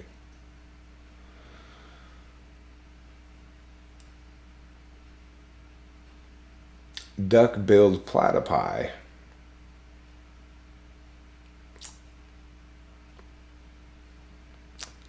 Duck-billed platypi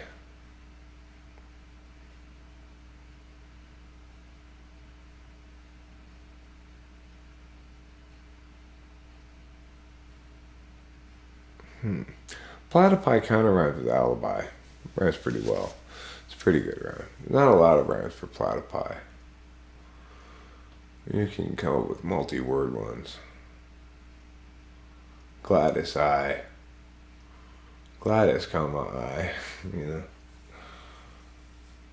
Or flattest pie.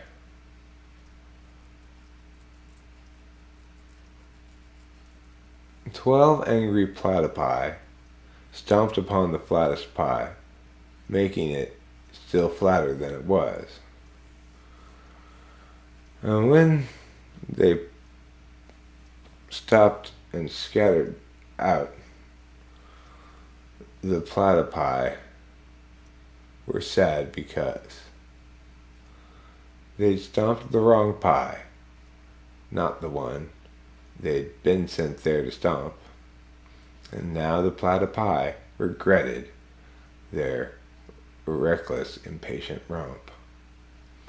The end.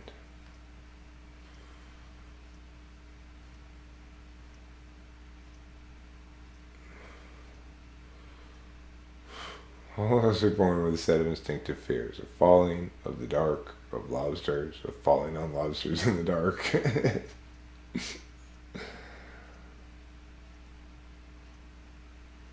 That's funny. That is funny. Yes, it is.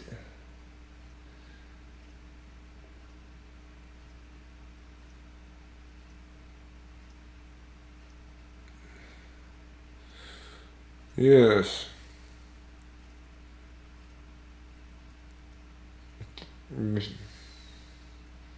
Yes. If I held my lips like this is how I would talk. What do I think of medium-range rocket artillery? I don't have any opinion about it. Like, you mean how it should be used tactically in a battlefield? Or do I think it's good to have it? I mean, if you're gonna have weapons, I guess you might as well have the best weapons, the most weapons you can get, and hope that it deters any conflict, you know. So you need air cover for medium range rocket artillery. Maybe they should send up hot air balloons. With lava shooting cannons on them. What do you think about that?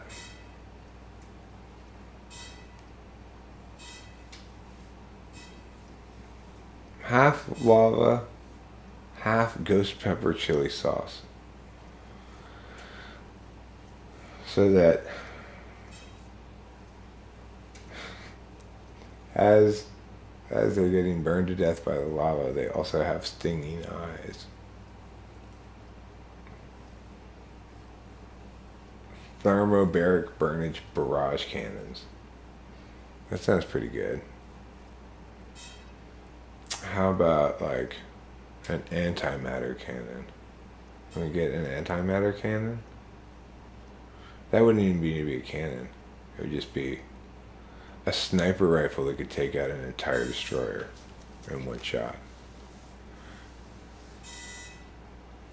As the antimatter shift that it generates with a single, it just immediately cancels out and both are destroyed, the antimatter and the matter ship. Not only are they destroyed, but they never even existed in the first place. They're literally ripped out of time, like a hair from the bridge of my nose. And it's all thanks to Eric's antimatter shooter. Antimatter shooter's not a very good name. Okay, I'll concede that. Not a great name for my gun. Antimatter shooter. It does say what it is, but let's make it bolt action. LA is facing a major disaster and it's not related to earthquakes. What? I wonder what that's about. Let's take a look. I'm going to take a look. See what that's about. That's for sure. Floods. Oh, come on. You can flood yourself with meow because...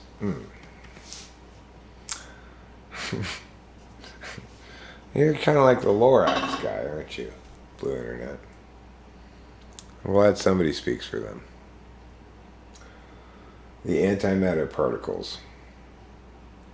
Don't leave us out of the negotiations. What negotiations, antimatter particles? For how much you're gonna pass? Nothing. You're just ammunition for my gun. Stop being sentient right now. And because they're antimatter particles, they obey. Unlike regular particles, they do the opposite of regular particles. Regular particles don't obey my commands at all. I've told the particles in this lighter to reconfigure themselves into a unicorn several times now. Actually, that's the first time I've ever said that. But anyway, you'll note it's not changing. Hinky Pinky, Eric. A metronome, a metronome. Monotreme metronome. Monotreme metronome. That doesn't really rhyme, does it? I don't know if that's supposed to be the answer or not. What's monotreme mean? I don't know what monotreme means. Does it mean you have extreme mono? When your mono is really extreme because you've got a lot of the kissing disease, then they call it monotreme. Hedgehogs. A hedgehog's metronome. What's another word for a metronome?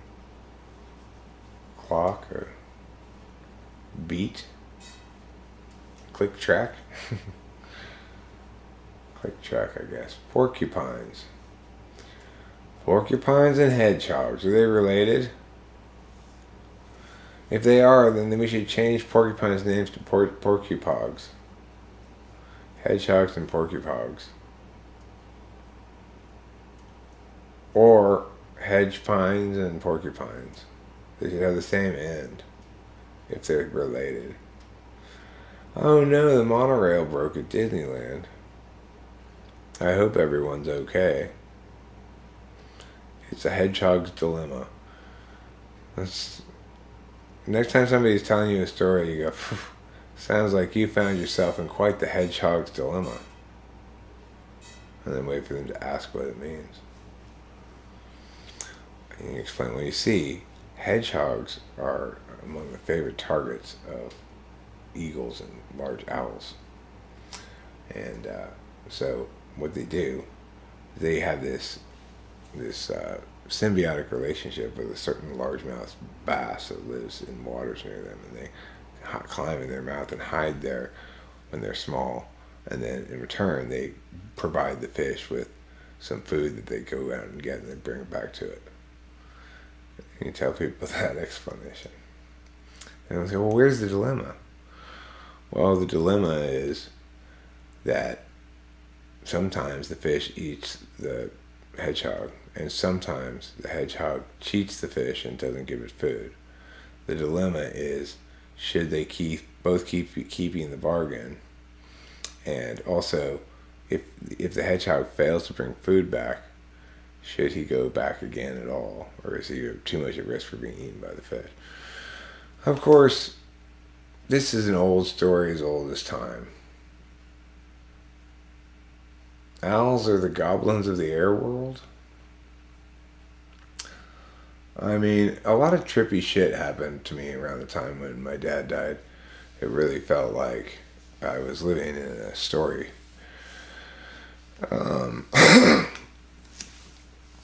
But by far the most powerful and memorable for me was when Rachel and I were talking about when we were driving home, we're fairly near the house, and said, I wonder if my dad's watching us right now. And we pulled in the driveway, and there was this big ass owl on the wire overlooking my front yard. And I've lived in this area forever, you know. I have not lived at this house for the whole time of my adult life, obviously, but I grew up here. I've been here plenty of times as an adult to visit and stuff. I've lived here for the last 3 years. I've never seen a single owl in Arcadia, ever. And this thing was a big ass owl, and I couldn't believe it. It was like, are you kidding me? What the fuck? That's too magical. I got a decent picture of it, actually, given it was nighttime. It wasn't all full blast nighttime, but it was almost. So my camera didn't really. I had to use night mode. If you use night mode, you can usually get some out of it. Antimatter Pro Papa. Grunt core.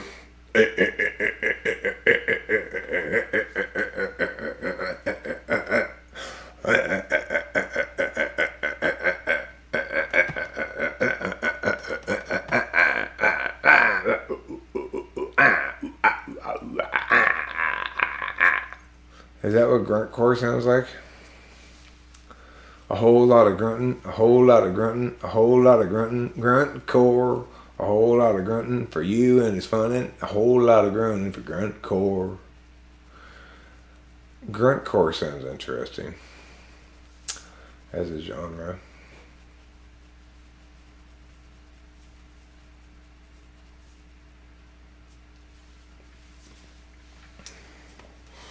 They should have throat cancer core where they got the people around the whole thing here to make their voice talk. You know those people? You ever talk to one?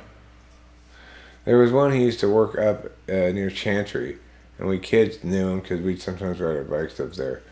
And he had one of those things to talk, and we referred to him as the Cylon because he sounded like Cylons on Battlestar Galactica. Can people with Dom or Ox FE be socially awkward? Well, I mean, sure. It depends on what your perspective on what's qualified as socially awkward. That's not a rock solid thing, right? There's a little shifty there. Some people find somebody who's maybe more like boss of the party, ESFJ style. They may like that more, or they may dislike that more. They may find it socially awkward or not. Certain things are definitely socially awkward if it's like a clear faux pas, missing the subtext, not reading the room or stuff. The answer is, will an FE Dom or Ox ever fail to read the room? If they ever, I mean, maybe every once in a while, but basically no. They'd have to be completely absorbed with something else.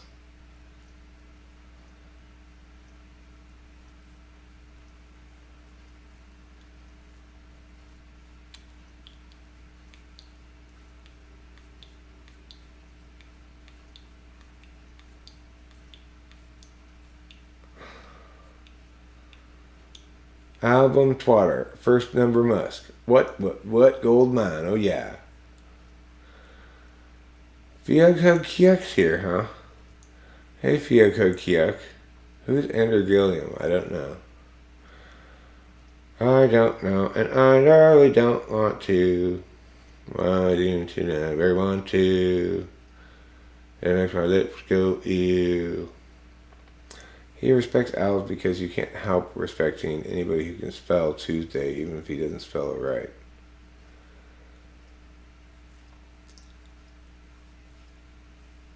I should have been a cowboy. I should have been an Indian. Today. I was yesterday, but I'm not today. Picked a bad day to be Portuguese. It's anti-Portugal Day here in America. Every day, in addition to another other holiday, we have an anti-some other country day, in which we talk about how much better we are than they are. On Anti-Albania Day, I made fun of their hats, and I really got a lot of thumbs downs. Wokecore should be a rainbow flag and racially diverse subgenre of metal.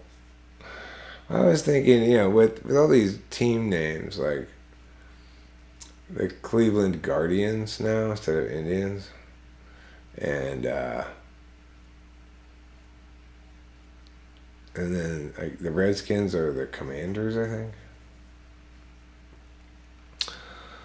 Well, as we get rid of everything that represents like violence and victory and fighting and stuff, there's going to be a gradual pussification of all the football names until, because if we can really have the Raiders, can we support Raiders? That's like pirates who pillaged people and raped and stuff, Pretty soon, football teams are going to be named like instead of being the Denver Broncos, you can't have the Broncos because it's animal abuse. They'll just be like the Denver Hope. The Oakland Raiders will change their name too.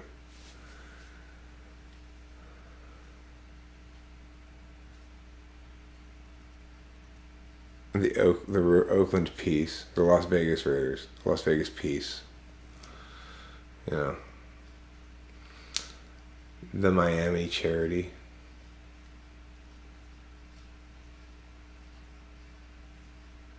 Yeah, I know. Well, I've been trying to compel them about it. Believe me.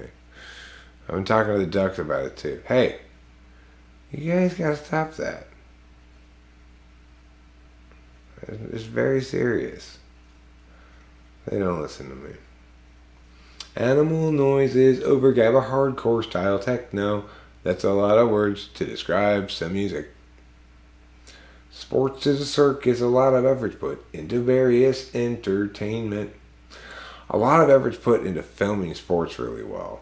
I've noticed that the quality of the footage you're seeing, like recently I watched a fair amount of sports.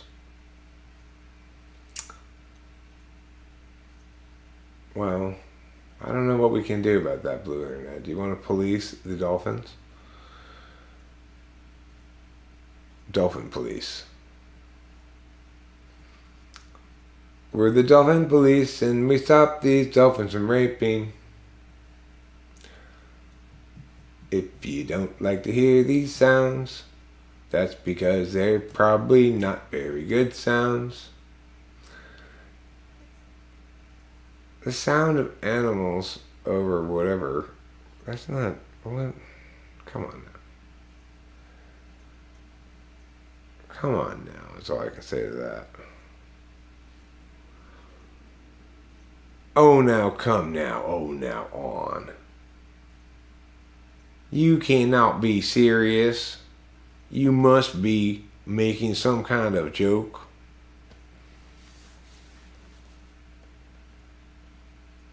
As surely as Mama make peach cobbler.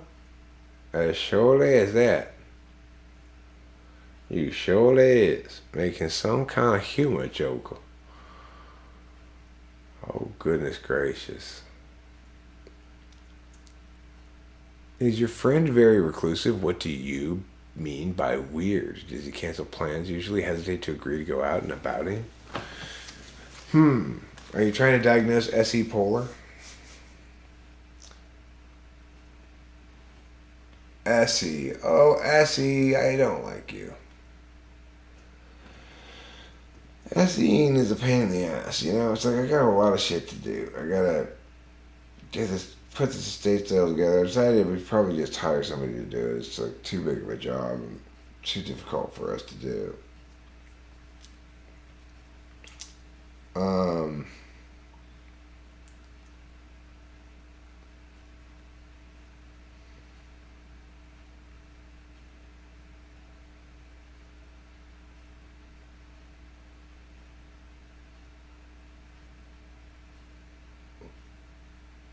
Okay, although first, I will answer your question about mental illnesses and typology.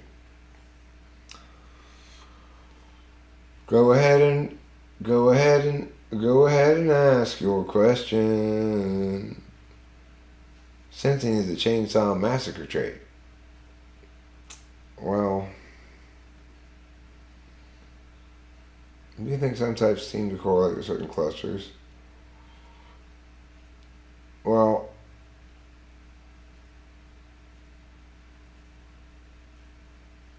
maybe.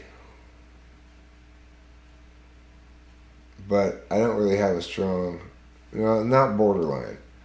Borderline is always the response to a certain amount of childhood abuse. If you experience a certain amount of childhood abuse, you will have borderline personality disorder because of the trust-destroying nature of childhood abuse. And any type is susceptible to it. That's trauma triggered. So typology only might change how it expresses in terms of the behaviors, but not in terms of whether or not you get it or have it. Not really a disease. It's a person who was shaped wrong, so they don't have a proper foundation. They have too deeply mapped that they will be betrayed.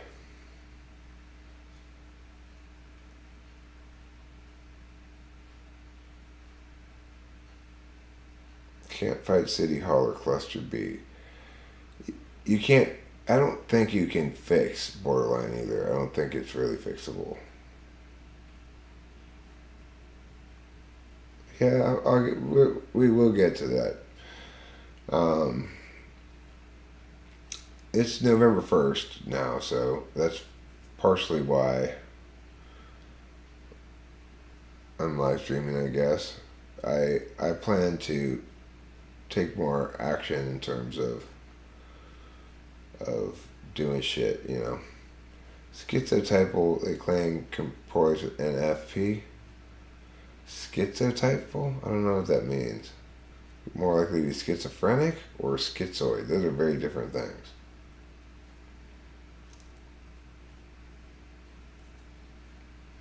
People who self-identify as schizoid are probably likely to be the TPs. But that's not really a thing, schizoid.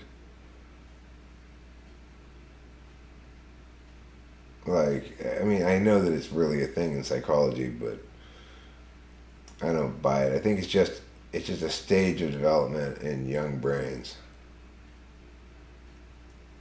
I do buy sociopathic.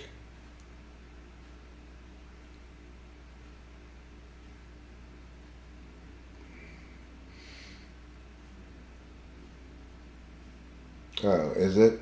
Okay, well, teach me. Teach me the truth about schizoid. I'm ready to learn. I got my learner's hat on. But just hold on a second, because I gotta smoke a cigarette wrong. Schizoid like this and that, like, Linwood. Like Linwood. Okay, well, if it's like Linwood, then I get it. I know all about Linwood. Linwood and I go way back. She went to an all-girls boarding school in Massachusetts. I lived in the woods nearby, impersonating Sasquatch. We had our first meeting when she was trying to take pictures of me. But as usual, I turned on my camera blurring counterattack equipment that I had. Schizoaffective disorder. No idea what that means to this day. Somebody can explain it to me, that's fine, but I don't think it really means anything either. It means you don't care enough, you're not emotional enough. It's like if you have FI too low in the stack, they'll call you that.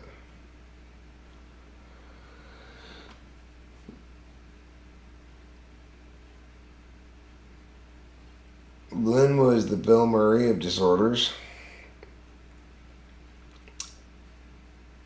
I think he's the Bill Murray of Glenn Close's, and Glenn Close is the Bill Murray of Lynn was, actually, but pretty close.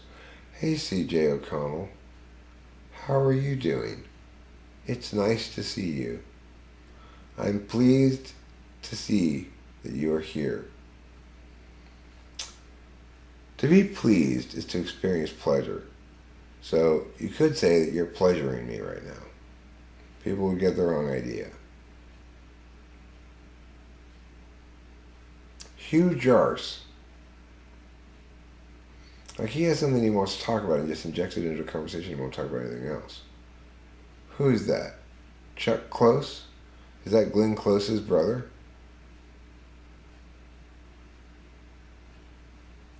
You were just recommended Blue Internet's channel and I was wondering who they are because of the amazing content. I've not been to Blue Internet's channel. Now you make me want to check it out. What kind of content is it?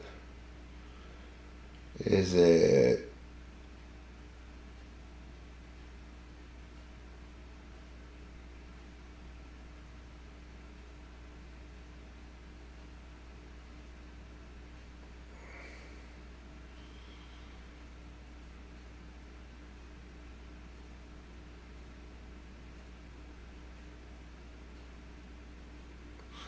They said I had this when I was 18. Schizophrenic disorder is a combination of symptoms of schizophrenia and mood disorder, such as depression or bipolar disorder. Symptoms occur sometimes at different times. Well, schizophrenia is something specific. We'll have to check it out. But there's other things.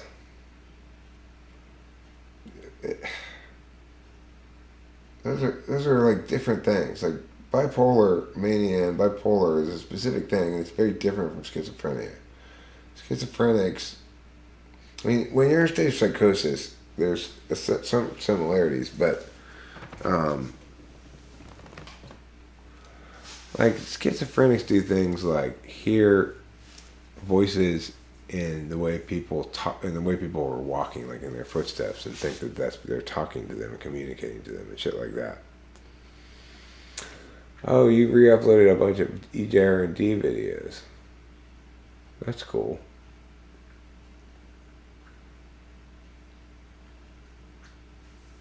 John Mouse.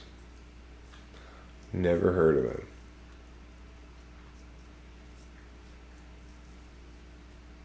I'm sorry to say. I must be behind on my legend knowing.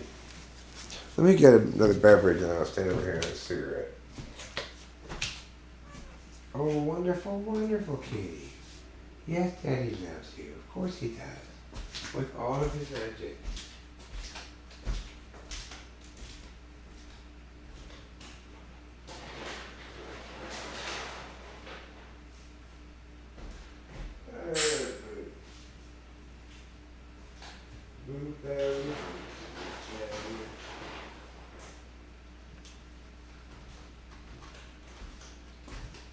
Here you go, kitty. Here's some food. This is your thing. Food up here where you can sit.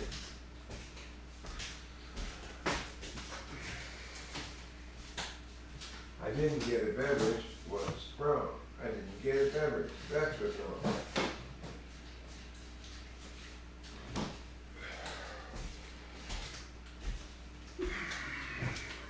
Let's see. So You'd be an INFP with both symptoms of schizophrenia and a mood disorder. Well,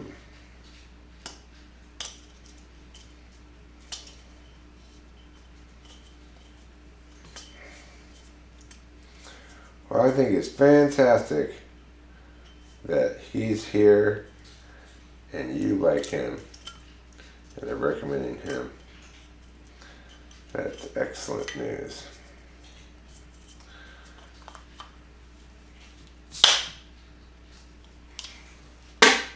No, don't bounce out of the trash.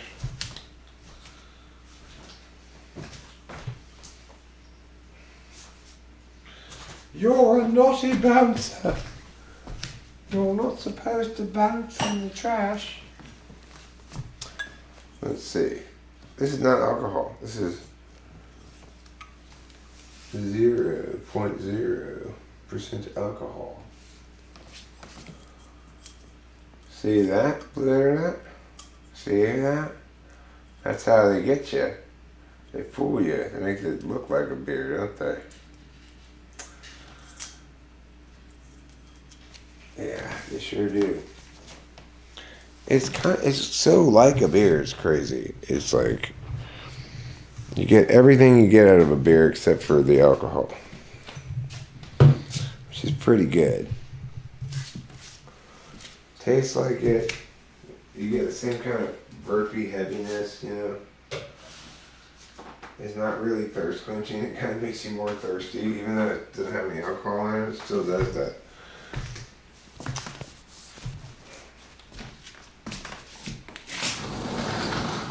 It's as though all the winds of yesterday have blown down your throat.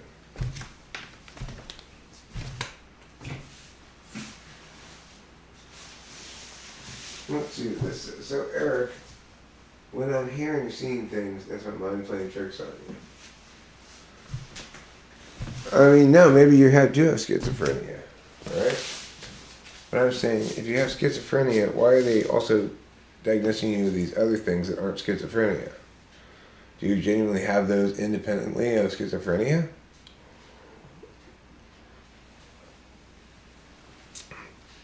Wouldn't schizophrenia itself account for most of your symptoms? It's the most severe of them all. Why do you need to have the extra ones too?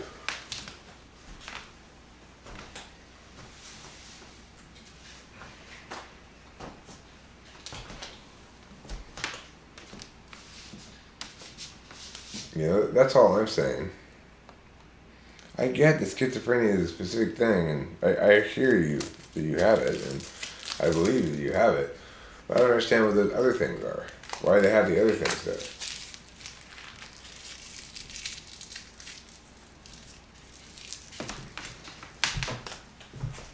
Let's see what it says.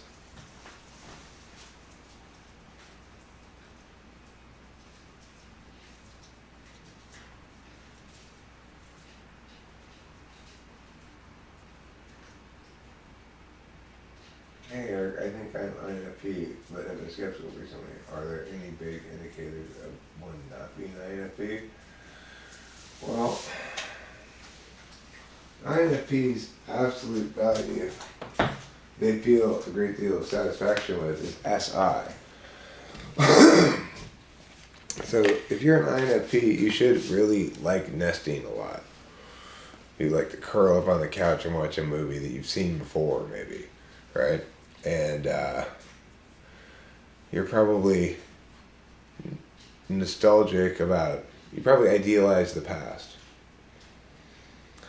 If you idealize the future, well, that would be contraindicative of INFP, I think.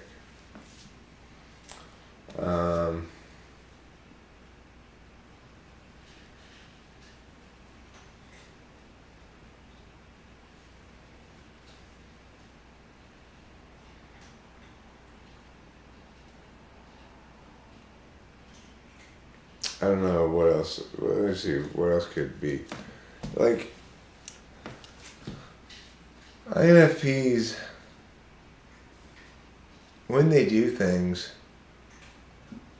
there's a lot of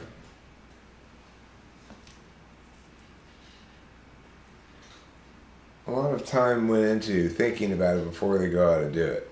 Even if it's like taking a walk or something, you know?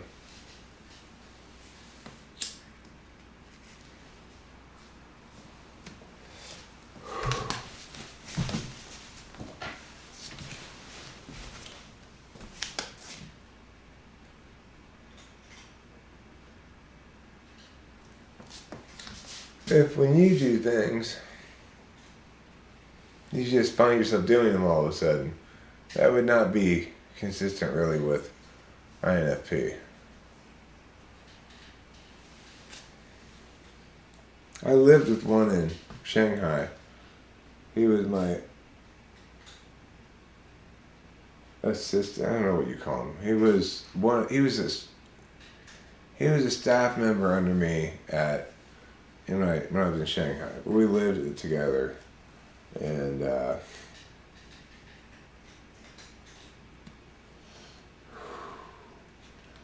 you know, he was kind of selfish, I guess, in a way. Maybe I was kind of selfish too. I don't know, but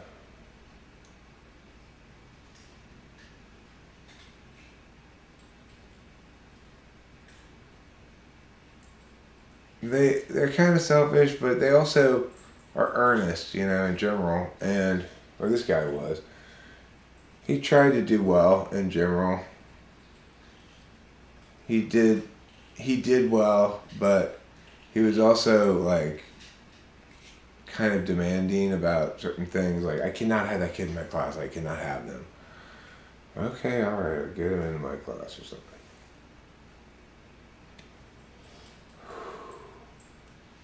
So anyway,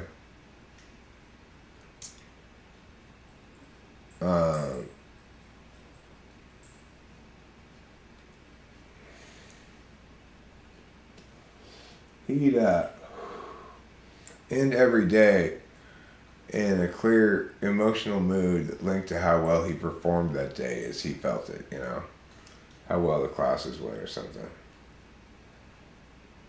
I was in a weird state at the time. I was freshly sober and completely sober when I was in China because I ran out of Adderall pretty quick, and I was there for several months.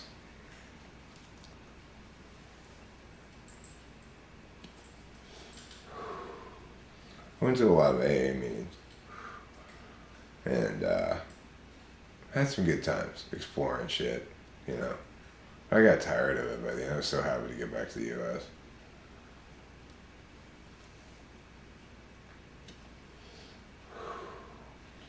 Anyway, you know, INFPs, they got that FI quality where their eyes are kind of ready to cry a lot of times. You see a lot of cry eye, even if they're not crying.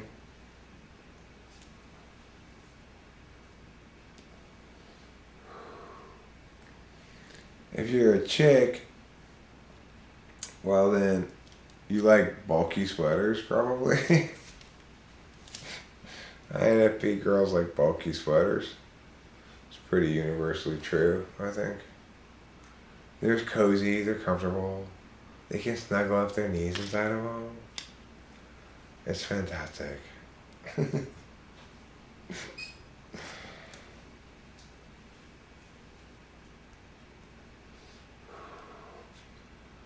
I am so thinking about going out and buying this bulky sweater. I love it. I might go out and buy it on Tuesday. Why don't you just order it? I like to try it on at the store. Well, you want to go now? I'm not sure yet if I'm going to get it. Okay. You just want to talk about this thing you might get. This bulky sweater. And of course, they do eventually get it. Think about it for like a week and a half. And then they say, I'm getting it. I'm getting that bulky sweater. And they drive themselves to the store. They get it. They get home. They feel so proud because they did something. That's the story of the INFP girl who goes to buy a bulky sweater. Oh my God, This is the bulkiest sweater ever. It's like, I could fit 3 of me in here.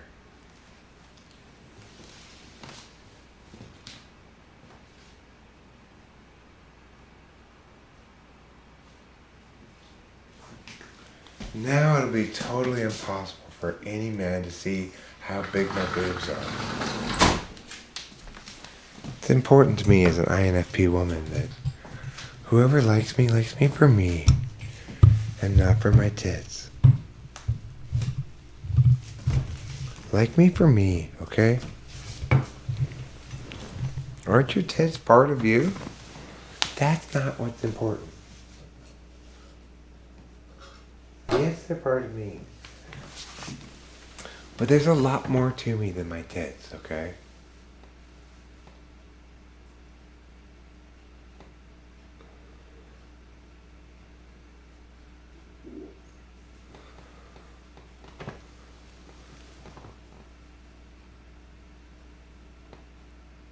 Well,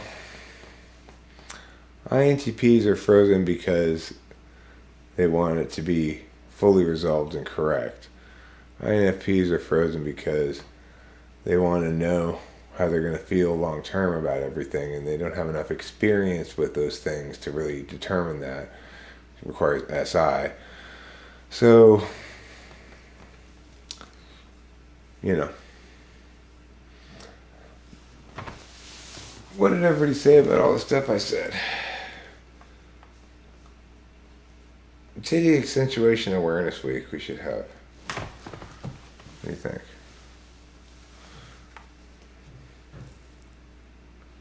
They wear a transparent ribbon made out of Scotch tape.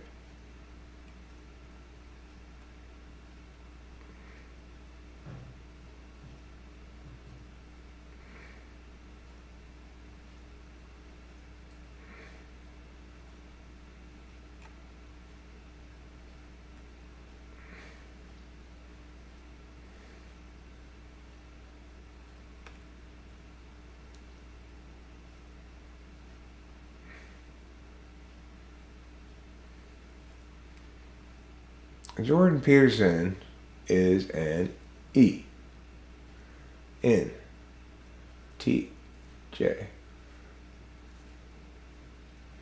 That's what he is. That's what I say. You would never be pedantic. Where do I get that from? Being pedantic? You mean correcting you? TI tool. I do the same thing to myself. We watched this movie called Knives Out tonight, Rachel and I, and she said, I'm like the puke girl. It's impossible for me to lie, pretty much.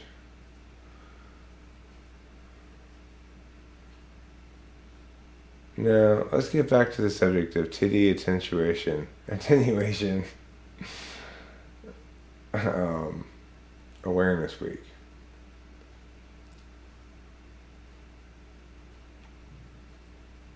Boo of Perglins. Bufo Perglins.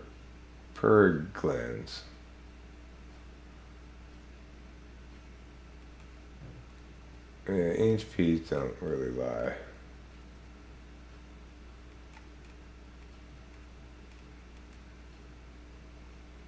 Well, there is one other possibility, which is ENFJ. But and he would end up defaulting probably to all that TE shit, but I don't think. Well, maybe ENFJ could possibly do that as well. Possibly be ENFJ, but he doesn't seem that socially smooth. He doesn't seem like an ENFJ. But I don't know. I've never typed with the man, right? I never sat down with him and said, "Hey, what's your type?" But in a more complicated way than that. Like, how many frogs does it take to make a toad? This is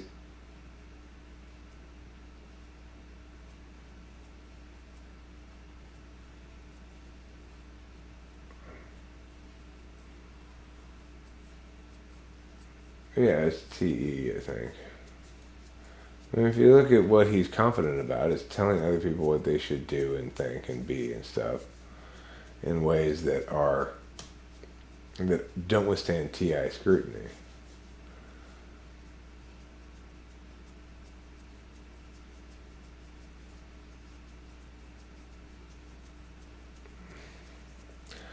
Yes, they don't withstand TI scrutiny. If you look at them carefully, you will see they don't withstand TI scrutiny at all. Not any TI scrutiny, certainly, cause we can think of other possible reasons why that could be bullshit. And I can tell it is.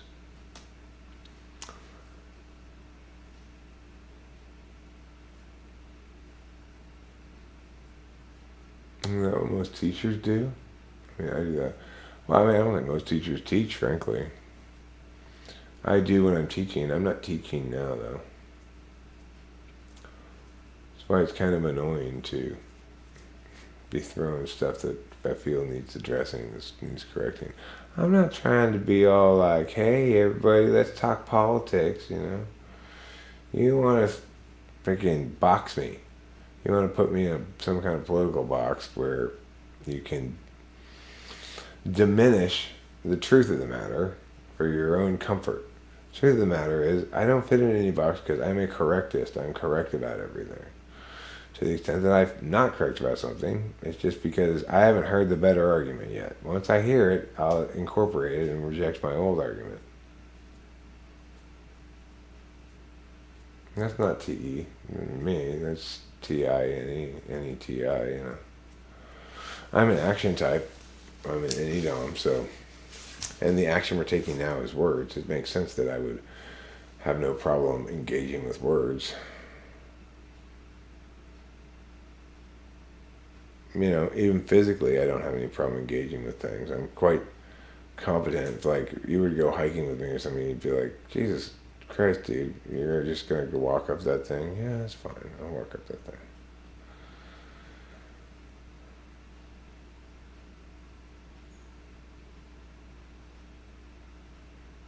Are you turn-based? I don't know. What's your dominant function? That will tell you if you're turn-based or real-time based. It really does. If you're TINE, then yeah, you're turn-based. You got turn-based, real-time, turn-based in your stack in that order. Yes, INFPs are often very smart. They're deliberators, you know, which means they're good at deliberative stuff, which school requires a fair amount of. So, yeah, that means when they apply themselves, their TI can be quite good. Just like when I apply myself, my SE can be quite good. I can put a handle on shit day and get tons of shit done in one day, you know.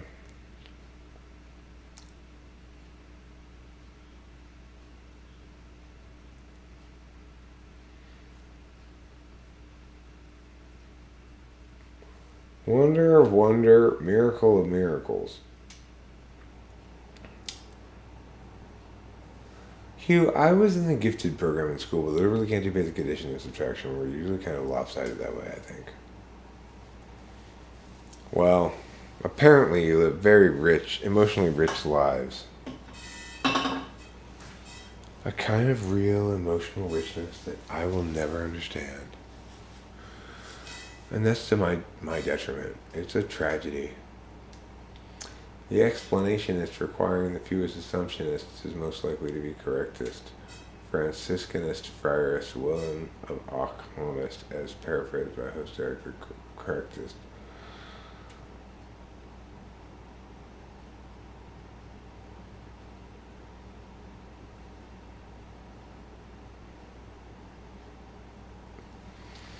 The explanation requires a few assumptions. Well,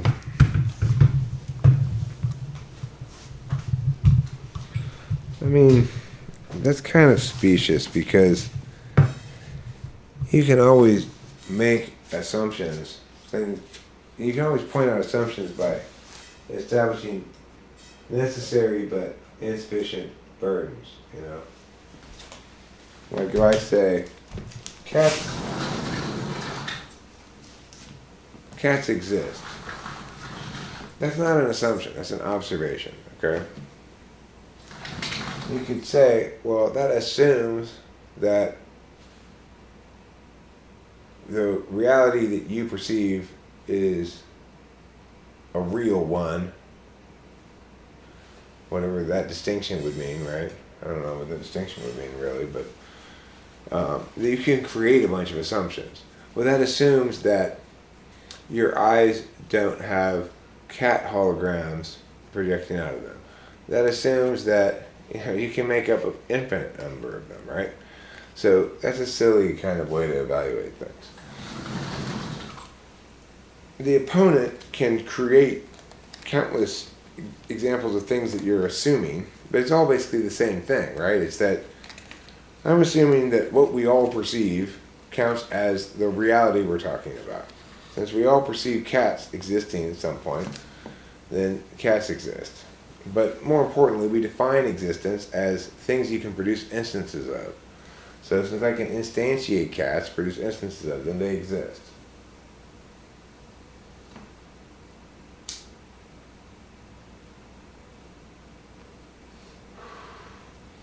Well, that assumes your definition of existence is correct. It's operationalized. It's there to serve a purpose. Yeah, we want to define our terms, but we don't need to do a bunch of dumb argumentational work about whether or not things exist and shit like that. Observations are observations. Like, I don't need to prove to you that the sun sets in the west.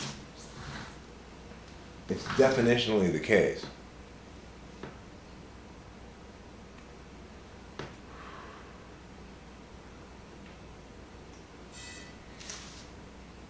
So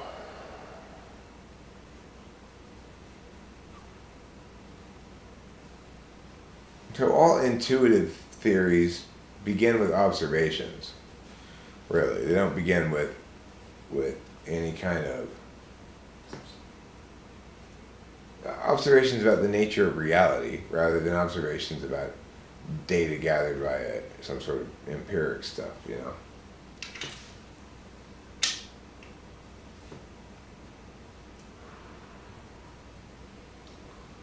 Jung had zero empirics, which is why most of his stuff is garbage, but his cognitive function thing is a brilliant observation that he made, basically. He observed that this was so about people. And it turns out, increasingly, that we've got massive piles of empirics establishing that. It is, in fact, so.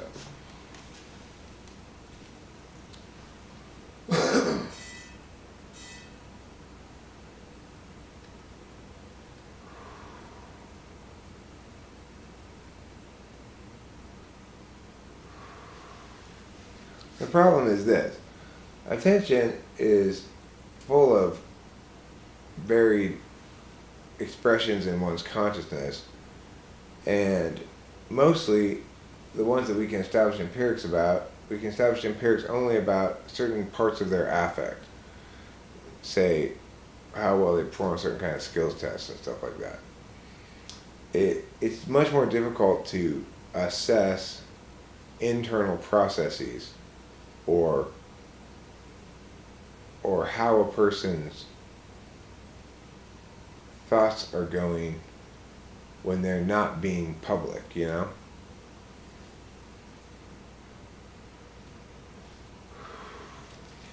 There are plenty of shortcuts that allow us to test it, but they're more correlates than they are skills things. Although I think I've got a pretty good skill thing for NI polar. You know, they have trouble crystallizing. But of course, the thing about NI polar is they're very good at learning. So if they get a chance to practice something a few times, they can start to figure it out. How they can TE their way around if they're TE down, especially.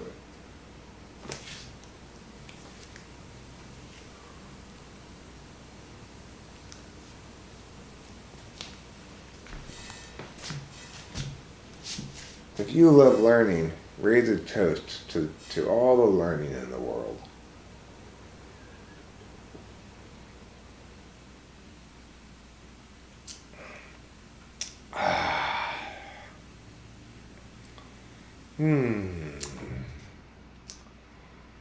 Well, I really gotta pee now. So I'm gonna go pee.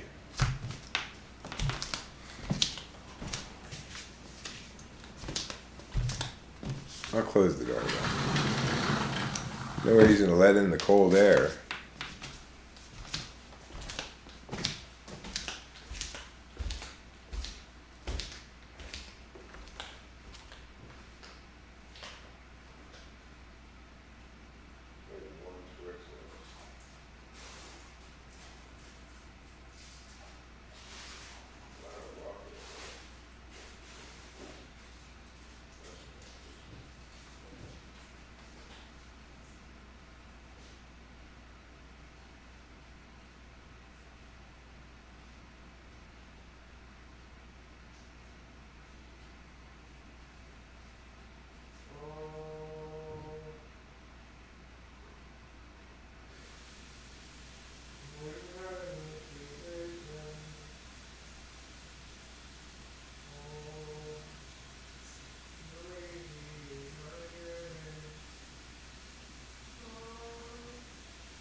Well,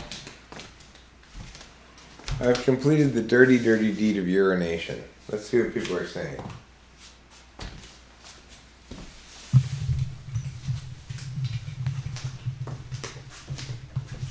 Let's find out. Let's find out together.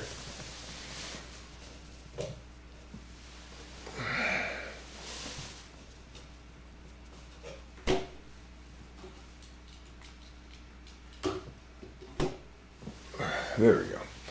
Oh.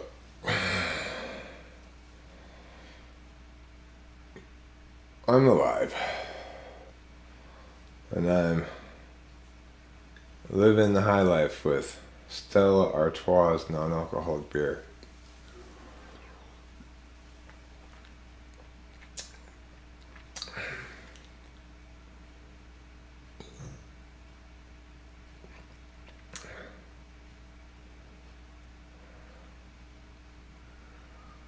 Go to the missus at home and crawl.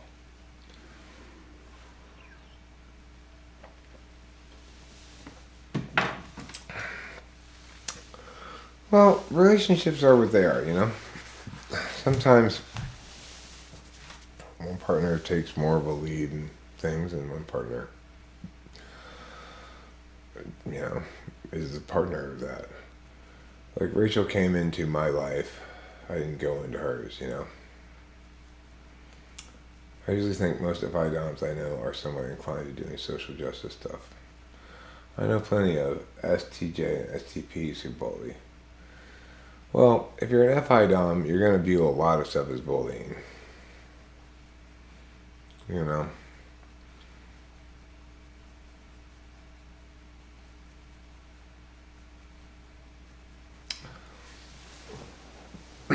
Well, happy wife, happy life. I wouldn't want to do anything without clearing it with Rachel first, obviously. If I wanted to go out to do something without her for some reason.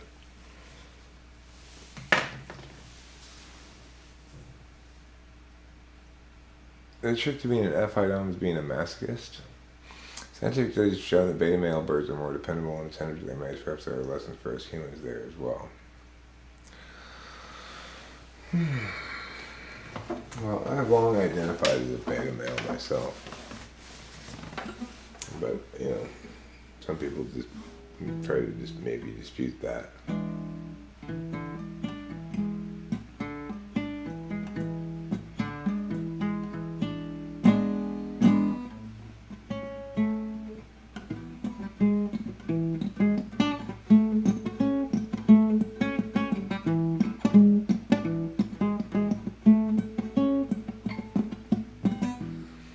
I don't do that, Jeff Costello.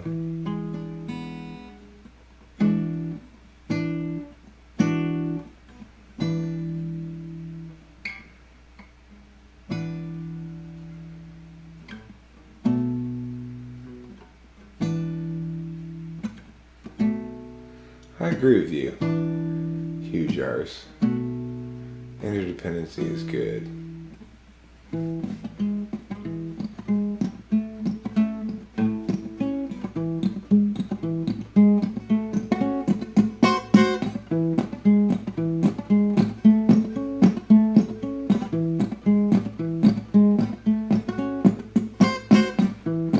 Trailer, she would drink all day long. Sometimes I have it, sometimes I ain't. Doing dance all around.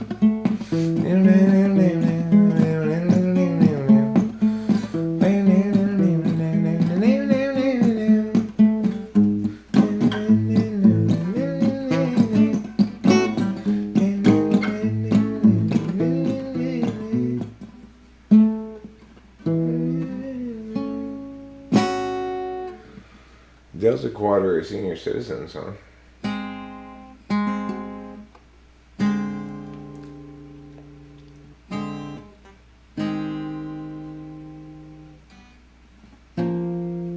Album win? Oh, that's something that's on my list to do. I've got multiple albums worth of material. I'd like to start with one and go forward from there, Gotta publish them with an actual publishing thing so that way they'll show up at the bottom of the thing like, hey, look at me. I got the name of the artist and the name of the song because he's made a CD.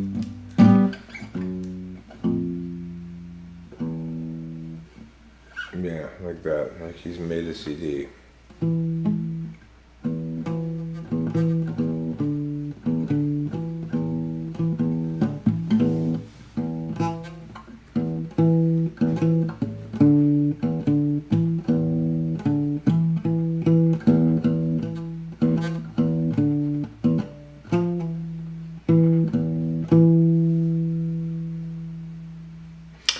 Well, you know what they say.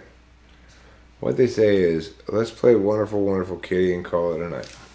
I think that's what I'm going to do. It's been a long stream. It's been a good stream.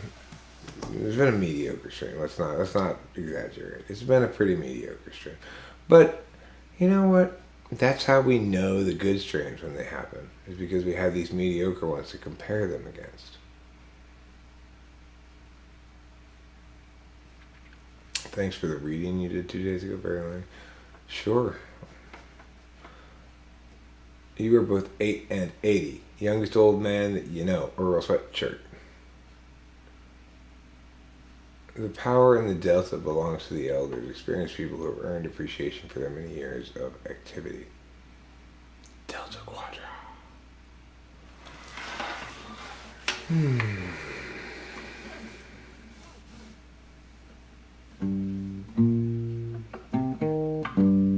Same as an INFPs, basically. They like to nest. They may not be very tidy, but like they're likely to prepare for before they sit down to do a video or something, that prepare a warm beverage and get themselves situated where they're comfortable. Not necessarily paying much attention to the lighting or anything like that, though.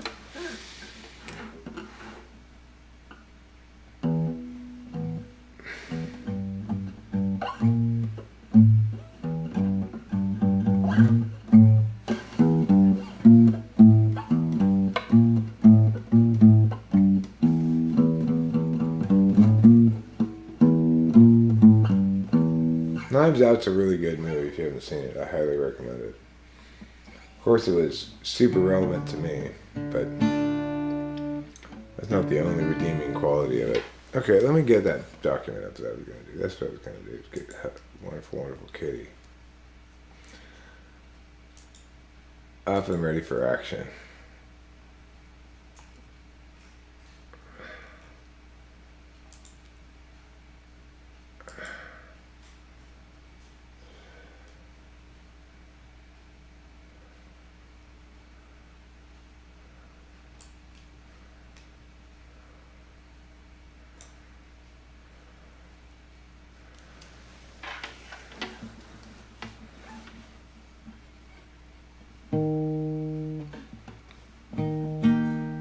Well, you spend some fair amount of time in the past.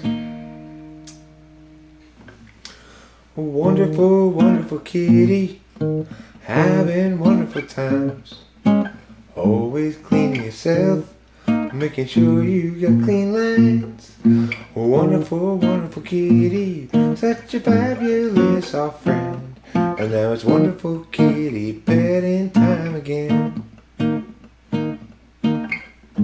Just let me pet you, don't walk away.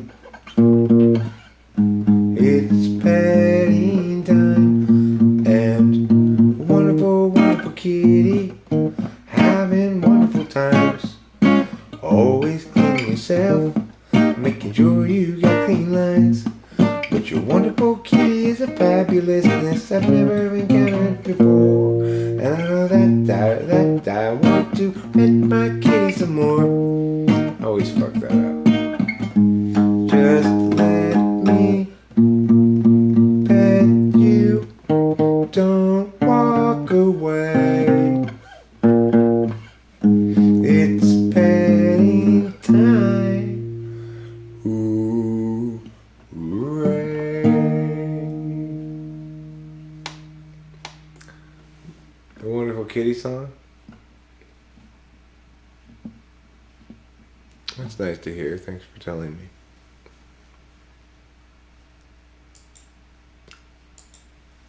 You have successfully made me want to play more songs. Probably won't be as good as that one, but some of them are pretty good.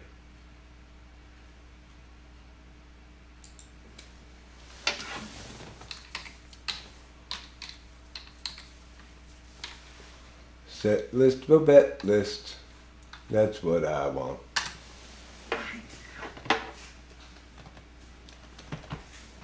What are you doing in there? I don't know what the cat's doing. Making some noises. Could sound like he's tearing something up.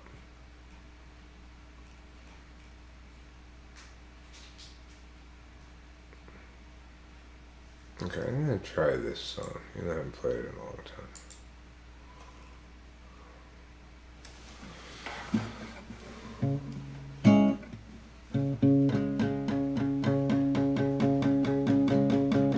Too much noise in the data stream.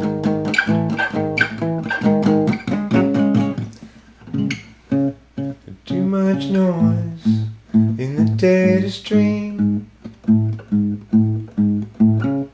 Loud enough to disrupt everybody's dreams. Frustrations mean mistakes are made,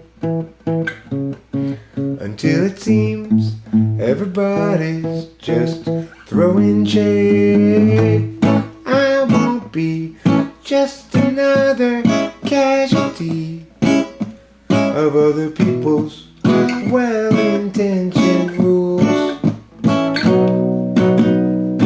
I used to think that some tomorrow there'd be time for yesterday.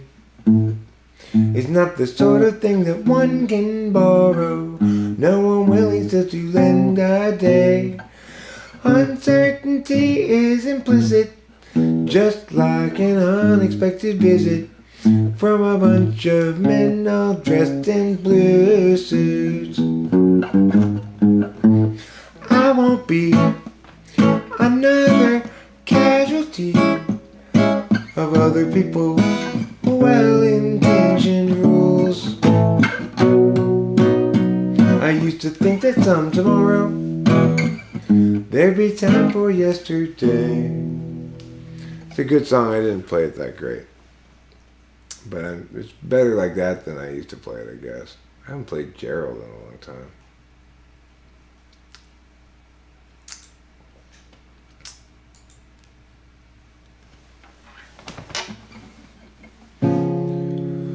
Gerald has a thought.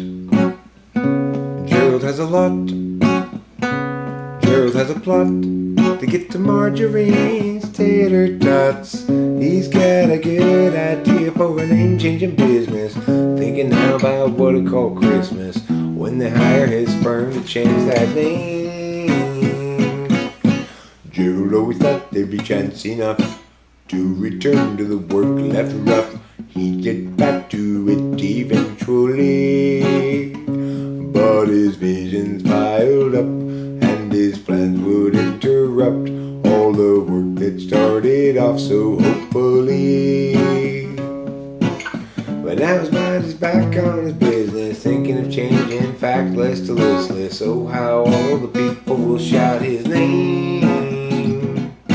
And Gerald ever more clearly now, he won't provide explanation, providing the why, the how. He'll see you and know you from inside your heart. Exciting, delighting, Gerald plays his part. But Gerald still knew there's too much to do. He had spent time in the underview. Too much to discuss is where, now, and what.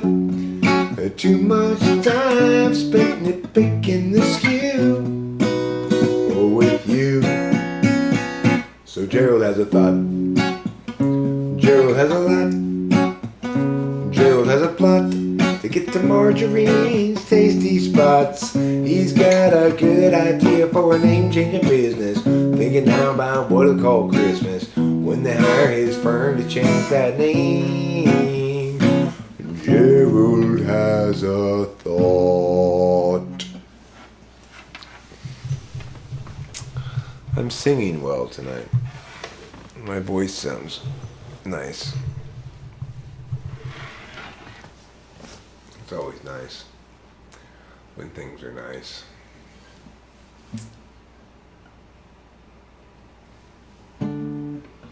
$30,000 days, too many expectations, not even worth a damn.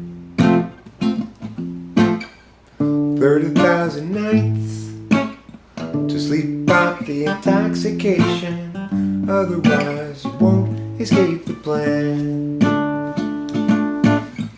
I've wasted half my days trying another's ways. Who can tell me my priorities? Is there anybody knows the key?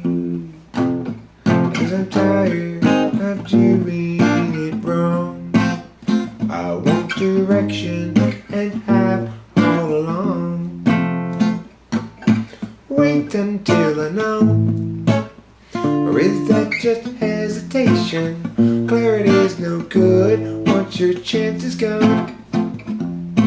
What I need to show is it's so below my station. I'm tired of doing it wrong. I've wasted half my days trying another's ways. Who can tell me my priorities? Is there anybody knows the key?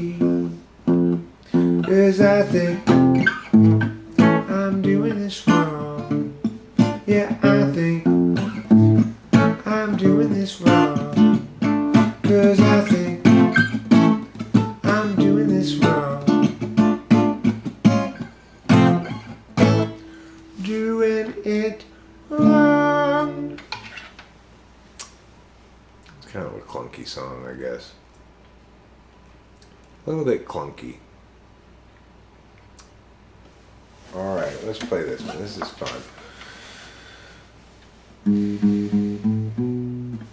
What's the matter with chat? What's the matter with chat?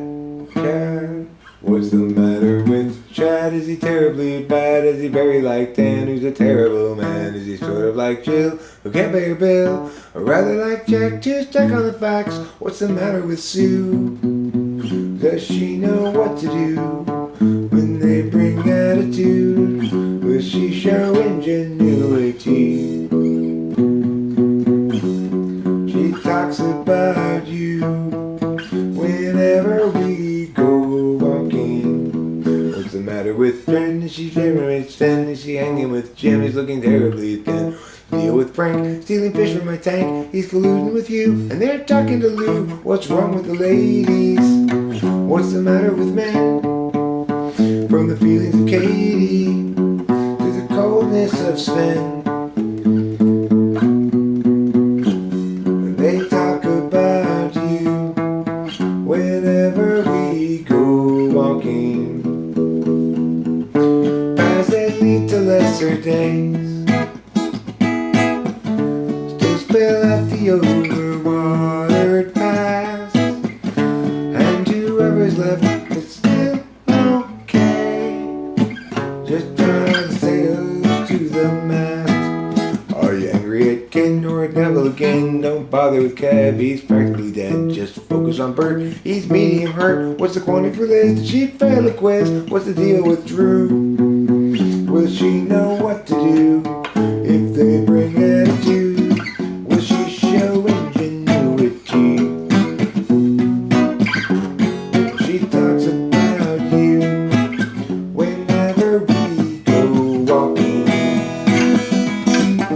Paths that lead to lesser days still spill out the overwatered past, and whoever's left is still okay. Just trying to sail us to the mast. 'Cause each of us has much and bravely sinned. Throw up the hands and stiffen the chin. Catastrophe looms heavy overhead again. Time's gone will never be again. Time's gone will never be again. So true.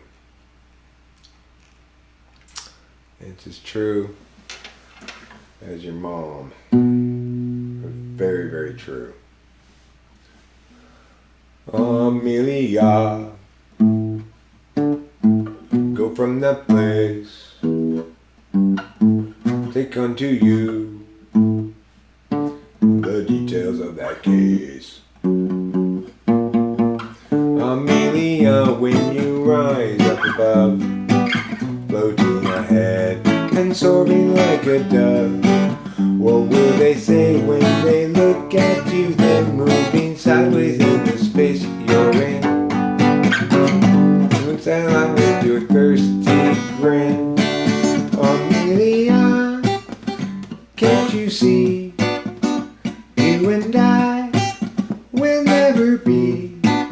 Amelia, yet you're still free. Rumors are opportunity to leave out in the rain, Amelia. Amelia,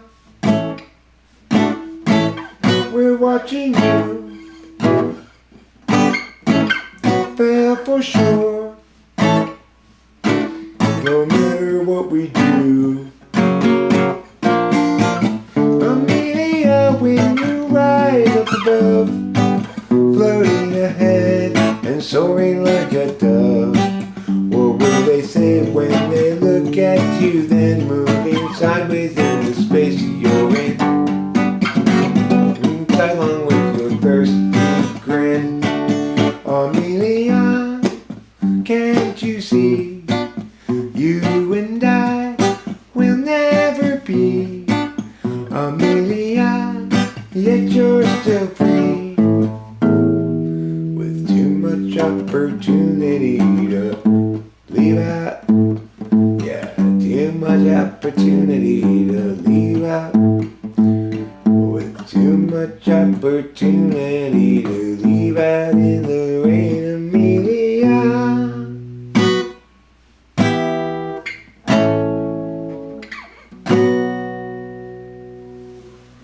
Oh, that wasn't terrible, I guess.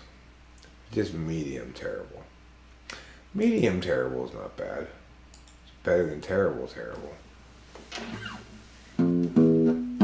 Oh, he came here with her. And what's the big problem that you can't endure? You seem so sure it's not appropriate claiming to blend things on scat. Despite getting caught, he's got you reframing for him, straining for him, going to the gym to make yourself good enough again.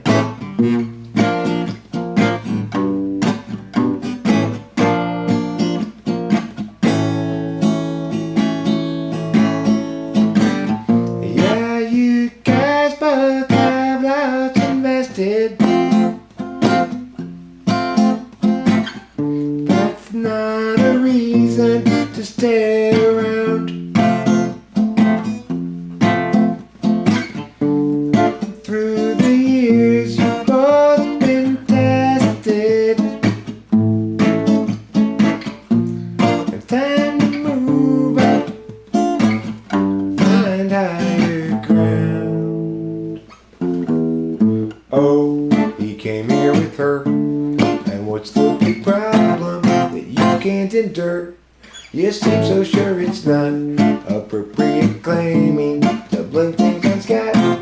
Despite getting caught, he's got you reframing for him, straining for him, going to the gym to make yourself good enough again.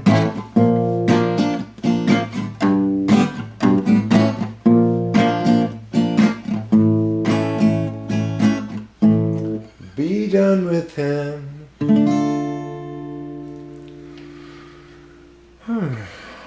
That was nice. That was a pleasant song to play. Reminded me of Times of Pleasant Fortune from 1,000,000 years ago.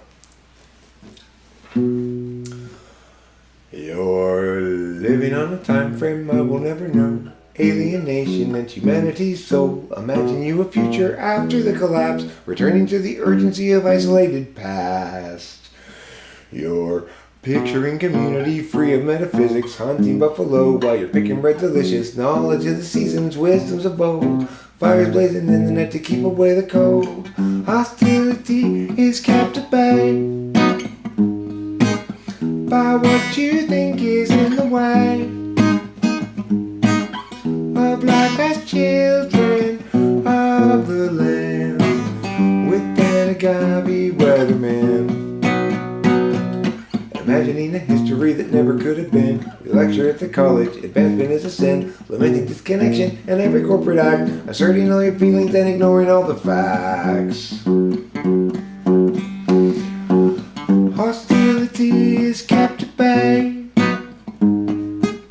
by what you think is in the way of life as children of the land, with an agave weatherman.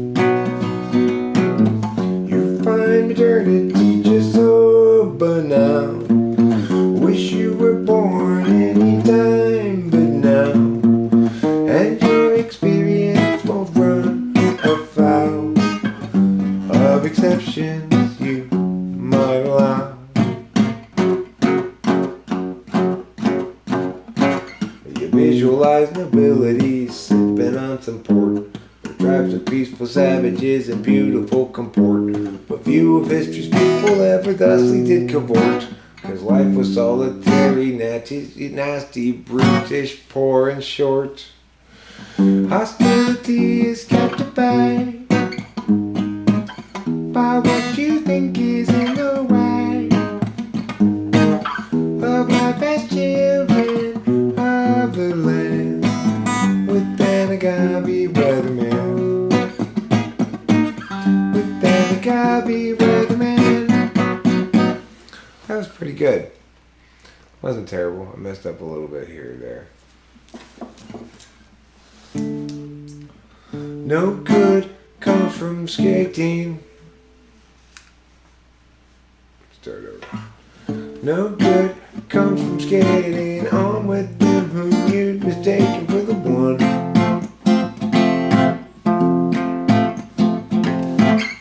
Habituated defense and indecency, self-inflict eventually once your search is done. Driving in the car last night, we had a massive fight. Each insisting we were right and the other one to blame. So when you pulled that stunt, I screamed something awfully blunt. My words were as wrong as they were dumb. I earned my share of shame.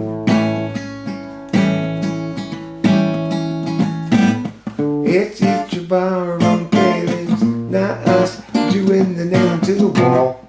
We fear so the others sailing off to wreck their life at all. You can trust me and I can trust you, though neither trust ourselves much true. The love lies deep between you and me, at least about that we can both agree. Driving in the car last night, we had a massive fight. Each insisting we were right and the other one to blame. So when you pulled that stunt, I screamed something awfully blunt. My words were as wrong as they were dumb, and I've earned my share of shame. My share of shame. Of what now? Of shame. I'm deeply, deeply, constantly, deeply ashamed. Just brooding here won't do any good, but brooding's more and more my style. I seek the cheer ways of standing where we stood, 'cause I've been stuck here a while. That's despite a natural selfishness that makes it easy to have fun. But flutters in the gut become a fist, and all my visions come undone. I tried to stream, distract and dream the afternoon away, but heavy new realities bear down on every day, and for a bit I am out of it. For reasons still unsaid, but still I need get out of me what's inside my head. It seems like everybody's so sensitive and ready to just get mad. I seek the simple ways of living like a kid, 'cause who wants to be the dad? Have we lost our sense of scope and scale, our capacity to laugh, the sense to know when not to wail, and how to tip the golden calf?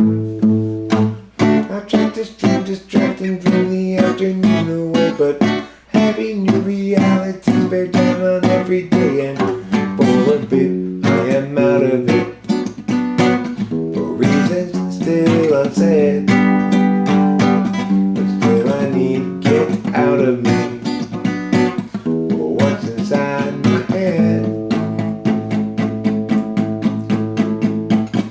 Still I'm sad, sad for me, sad for her, unhappily, and what you call sorrow I call home.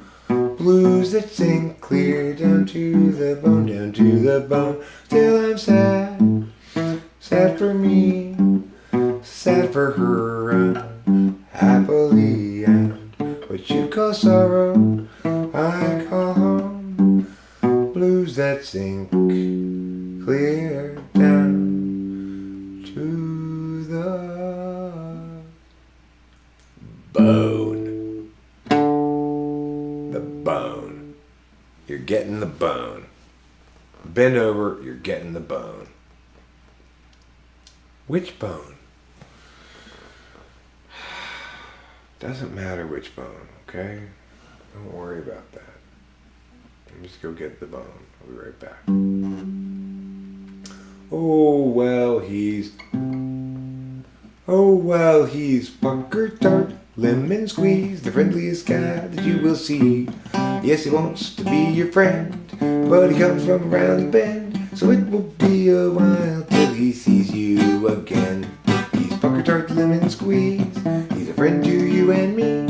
He's the international delight's favorite go-to right-hand guy. He's international like him and busy like his friend the beaver bee. Busiest creature, busy as a bee, busy as a beaver, and so much busier than pucker tart lemon squeeze. But he's pucker tart lemon squeeze, shabba-doo-ba-da-ba-ba-doo-da. Pucker tart lemon squeeze, shabba-doo-ba-da. Yes, he's pucker tart lemon squeeze, shabba-doo-ba-da-ba-ba-doo-da. Pucker tart lemon squeeze, shabba-doo-ba-da. And if you go to visit him for a start, remember to bring something sour or tart. He's not a fan of sugary treats because he's pucker tart and not pucker sweet. Well, he's pucker tart, lemon squeeze, friendliest guy that you will see. Yes, he wants to be your friend, but he comes from around the bend, and it will be a while till he sees you again. He's pucker tart, lemon squeeze, he's a friend to you and me. International delight's favorite go-to right-hand guy. He's international like him, and he is busy like his friend the beaver bee. And so much busier than pucker tart lemon squeeze. Well, he's pucker tart lemon squeeze, shabba-doo-ba-da-ba-ba-doo-da. Pucker tart lemon squeeze, shabba-doo-ba-da. Yes, he's pucker tart lemon squeeze, shabba-doo-ba-da-ba-ba-doo-da. Pucker tart lemon squeeze, shabba-doo-ba-dee-ba-dee-ba-dee-ba-ba-ba-ba. Well, nice job, pucker tart. You did fine. I've already played Cloudy Day in Los Angeles. Already played Wonderful Katie. Go back to the top. I could play this one. I think it's a pretty good song, but nobody really ever goes, ooh, I like that song.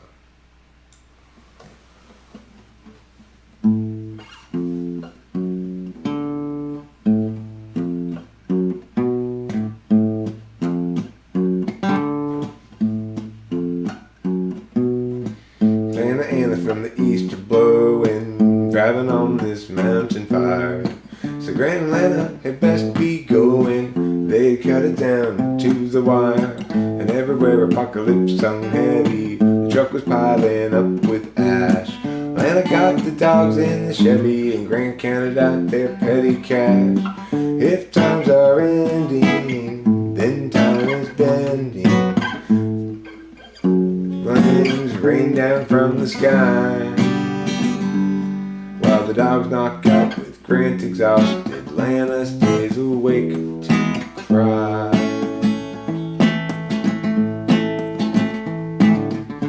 120 out but Labor Day, and that means cooking meat outdoors. Guy got distracted and fire got away. From Bradford to Arcadia they cursed his name. Fire chased them west and down the incline until they reached the foothills below. They found a room cheap for the night online. At least now they had someplace to go. Tomorrow they'd evaluate their options now that their life had burned away. Lana's sister has a place in Laughlin. Wasn't really any more to say. If times are ending, then time is bending. Flames rain down from the sky. While the dogs knock out with Grant exhausted, Lana stays awake to cry. While the dogs knock out with Grant exhausted, Lana stays awake to cry. Oh, Lana, don't cry. I have to cry. It's what I do. Alright, this will be the last song. Well, Sammy has a door that need be told. This is a song for an open road, and such a thing must always do its job. She married up, kept, turned 19, 4 years in and 3 kids, wasn't weary now and questioning the path. Agency outpaces discretion, locking in our courses, way too young. The urgency conferred is really just oppression, making sure they're underneath them always run. Doug at Bourbon Fun, likewise Doug at 21, and so forth well up into middle age. Well, once it seemed to set him free, became his whole identity. Now Doug's about another drunken rage. Agency outpaces discretion, locking in our courses, way too young. The urgency conferred is really just oppression. They'll offer you incentives, but they haven't got a thing that's fun. Everybody's panicked about the kids. Lock 'em up with extra dexedrine.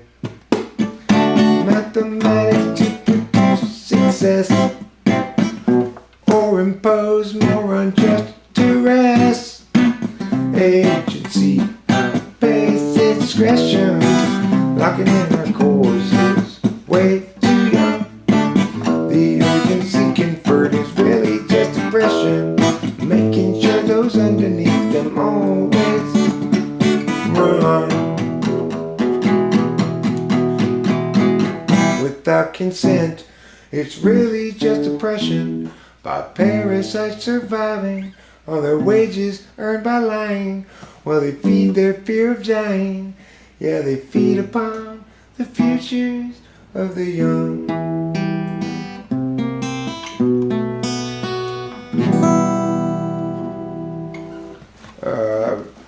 That was the very last of my gas. I have all played out. My fingers hurt. My singing voice is gone. And now I'm made entirely out of thin sheets of failure.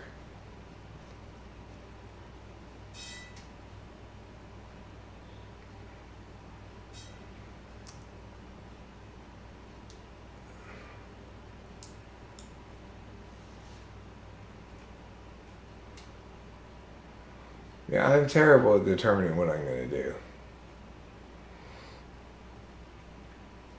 I don't think everybody's creative.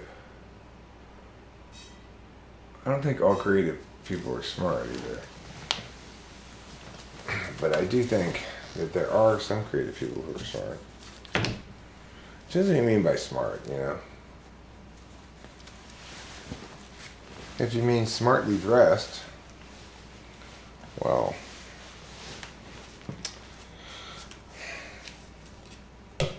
that's what I'm all about. That's why I'm the most smartly dressed fellow at the inauguration ball. What are we inaugurating, you might ask? What do you got, is my answer. What do you got that needs to be inaugurated? Fucktard? No, I didn't say fucktard. Pucker tart lemon squeeze is probably what you're talking about.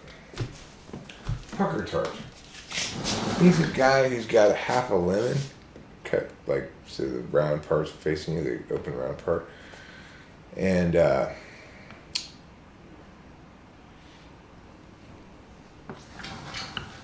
He helps the International Delight solve international problems. I'm fucking top lemons quiz. I know. We should try something top. His solutions always involve things that need to be more tart or more sour. So, what is that? Tartness. Have we tried tartness? That might work. Oh yeah, Pocket Top, I know you like to try tartness all the time, but this is not a tartness-based solution I think we're going to be using this time. Maybe we should try something sour. It's also a great idea, but I don't think sourness is really the solution here for this trouble.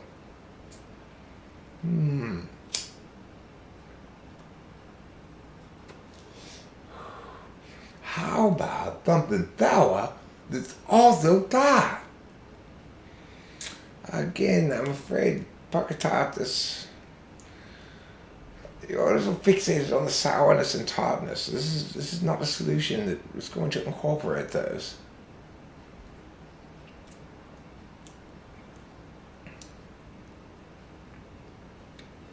Listen, when you come back to Stuttgart with me, then you will understand. Okay. This requires German banking.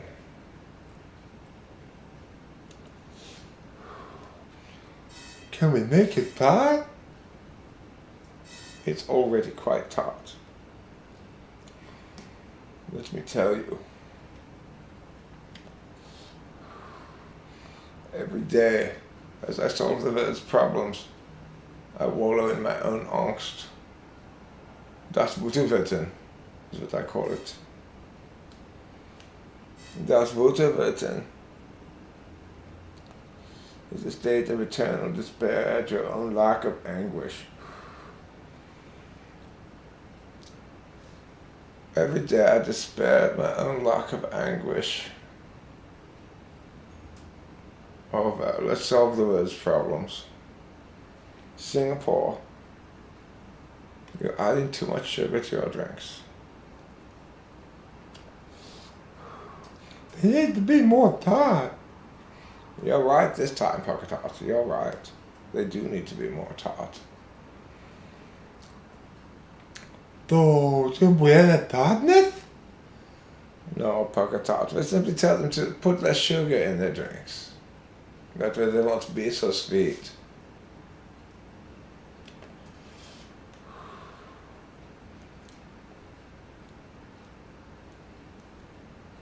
Are you wearing the ribbon for Tartness Awareness Week? I'm very aware of tartness, Pocket Tart. You're my right-hand man, after all, and you speak hardly anything but tartness. I like it when things are tart. I know, Pocket Tart, I know.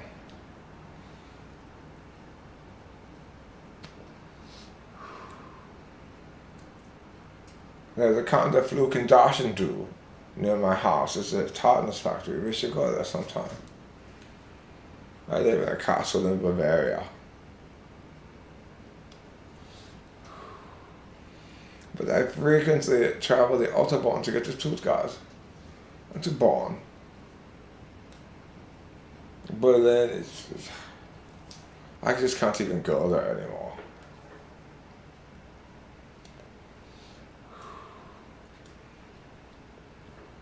It's so 2022.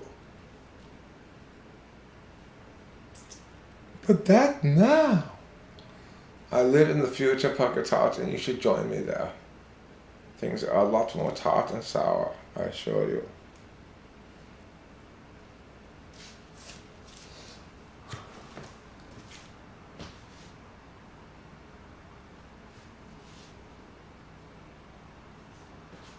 Well, imagine we can include tartness. I know, Pocket Tart, I know. It makes my lip pucker. Yes, tartness does that to everybody, Pocket Tart, not just to you. That's a conversation between the International Delight and Pocket Tart Lemon Squeeze. International solvency providers. If we can't solve your problem, it can't be solved. Together, Pakistan, Lemon Squeeze and I, we solved the world's biggest problems. I said to the Palestinians, hey, just deal with it, you know. They'd not heard that before. Yeah, the Jews stole your land. What are you going to do? I will scold them for you if you want me to. I think we should use something sour. Yeah, perhaps you're right this time, Pakistan. Perhaps something sour would be good.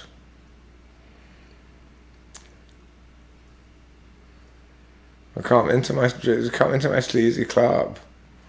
There you will see full-breasted women on stage, bouncing in every direction. Come. Do you have 40 euros? Yes, entry fee of 40 euros. Well worth it. I assure you. Very well worth it. Let me get my German thing. Hold on.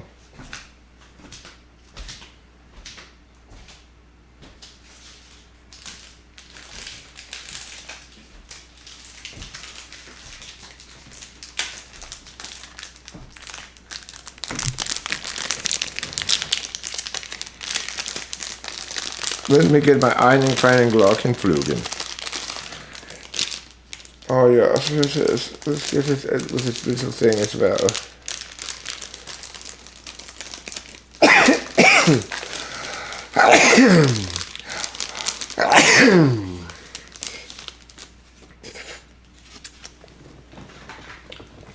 I've sneezed upon myself. How crude, how vulgar.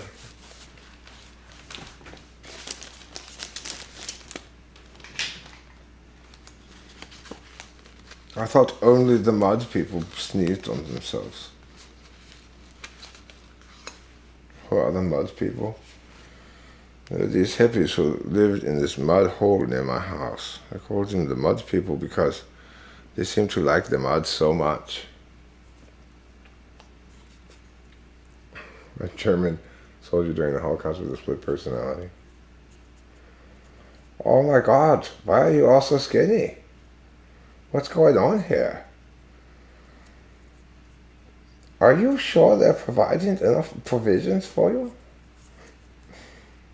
Let me get you some bread. Is that how that goes? Is that how that goes? Probably not. It goes like that. I think I got it on backwards. Oh my God. Have you seen those Joes out there? They're very skinny. Somebody should give them some food. What do you mean we hate them? You know, like he goes to sleep, gets conked on the head or something. Oh. You, get back in line.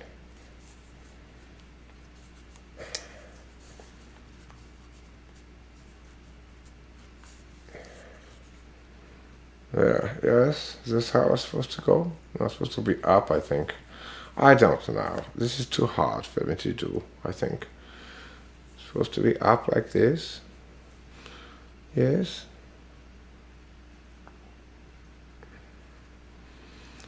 Are EXFPs inherently stupid? No, I don't think so. Can they find their way between a bratwurst and some sauerkraut? Reinhard Gersch-Lusenhaus. He was a brilliant actor. He starred in my first feature film, Sitting in Despair. It was a one-act play. He had all the lines.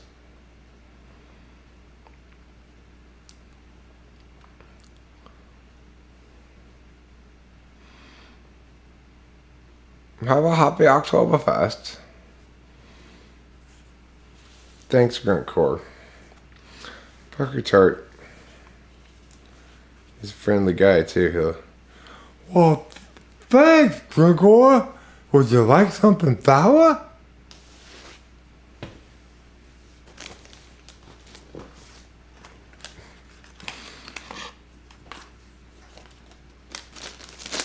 Parker thought you must stop squeezing your lemon juice into people's mouths. It's not sanitary. When's the last time you've washed this lemon? It grew back the very next day. Yes, I know, Parker thought, but it doesn't look good. I don't think ENFPs are dumb. I don't think ESFPs are dumb. I think every type is the winner in certain contexts, you know? There's certain contexts where you want an ESFP for sure. Like, well, it means that it's hard for them to, or basically they never justify things with words, really. Fritz ist Schweingenwagen. He was my great uncle, actually. I helped him design his signature piece, Anguish in Granite. It does depend on how you... If you... Look, the thing is, if you put different people in different contexts, you will find that in some contexts, these people excel. And in some other contexts, these people excel. And it's really about contextual fittedness, you know? If your type is not fit for what you're being asked to do, you're going to seem dumb or incompetent.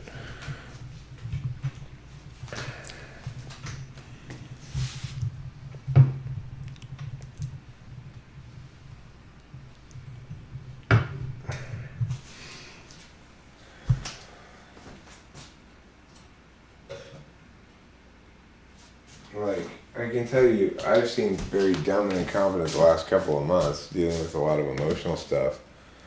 I've not dealt with it very well. I've dealt with it badly publicly. I've jumped to conclusions that I shouldn't have jumped to before reading the goddamn thing, you know? But that's because I was intuiting things, and you can never get anywhere intuiting things with my dad. It just wasn't possible. He just wasn't NI enough, you know?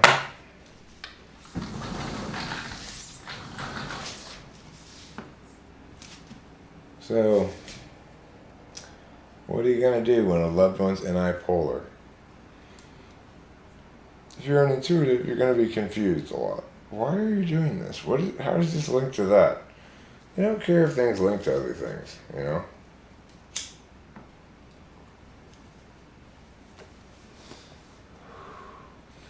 That you might make a bunch of meaning out of something is not something that really crosses an ESTJ's mind.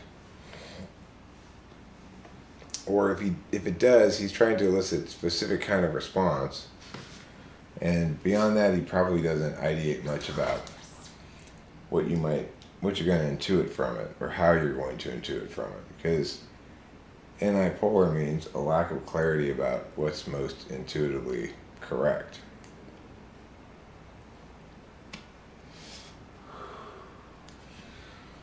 The thing is, you don't have to be intuitively correct if you've got a plan and can defend it with TI. In other words, TI defensible, probably because of ownership.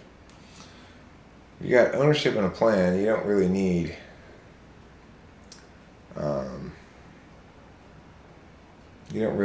intuition to be successful.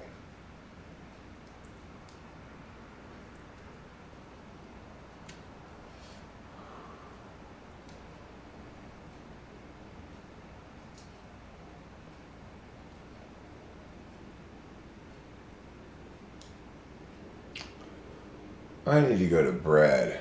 That's one thing I know. If you've ever been to bread, you know how soft and relaxing it is.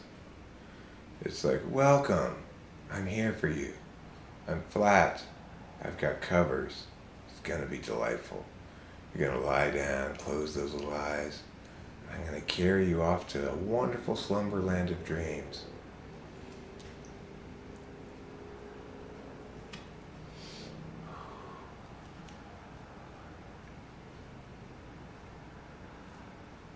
You know, I've dreamed about my dad on several occasions since he's died. Multiple occasions. They were all kind of dramatic, memorable dreams.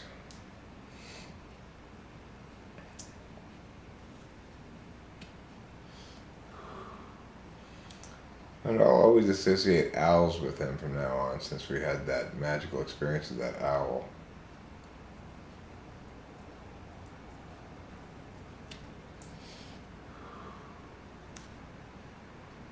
I loved my dad a lot, despite our differences. I miss having him here. I don't miss the life we were leading when he was here, but because at the end it was really awful, frankly. But you know, my dad was super depressed, I guess, and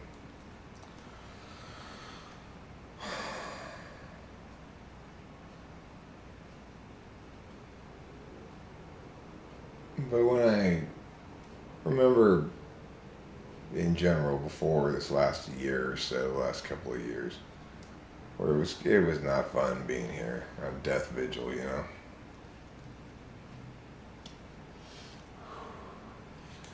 But when I think about him, back when the family was whole and mom was okay, he was such a good man.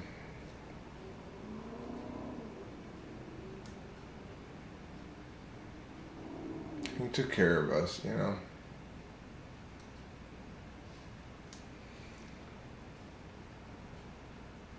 He certainly took care of my mom really well.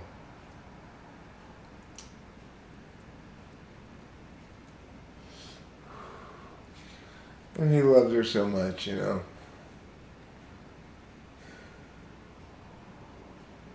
He wasn't very expressive, but he really loved my mom. Losing her must have been very difficult for him.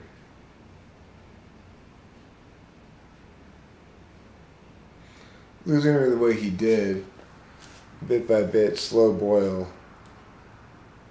his SI just kept shifting to a new norm, you know.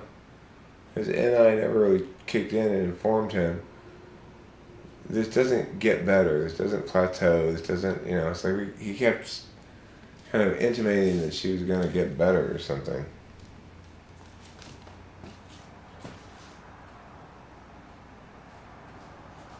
Anyway, he was a great man, you know. He was a man's man. And I know he was disappointed in me. Or mad at me, maybe.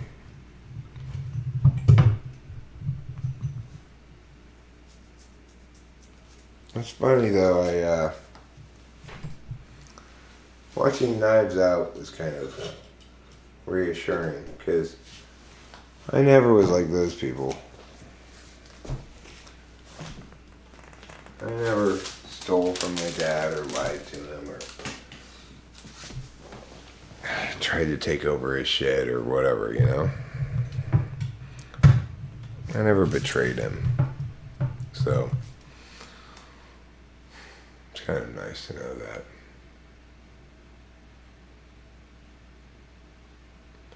Well, I don't think that's toxic masculinity. Like, my dad was not misogynistic at all. He was quite a feminist, really, in his actions. Like, he watched women's sports way before women's sports were cool to watch.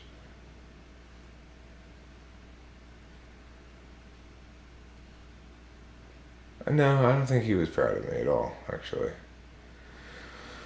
I think he thought I was, he didn't see any value. He didn't hear me. He didn't see me as having particular value. And it's because in the last 3 years I wasn't really working, you know. And he didn't think I did a very good job of caretaking or whatever. But I did what I did. I did kind of a mediocre job. I did a mediocre job of it, I guess, but I was here, you know.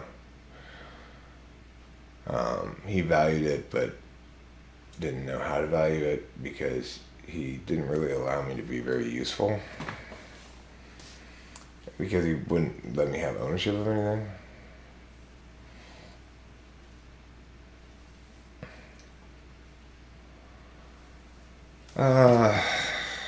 Not really. Benefactor, beneficiary, you know.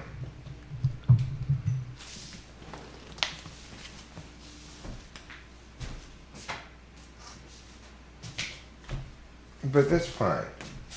I'm not trying to...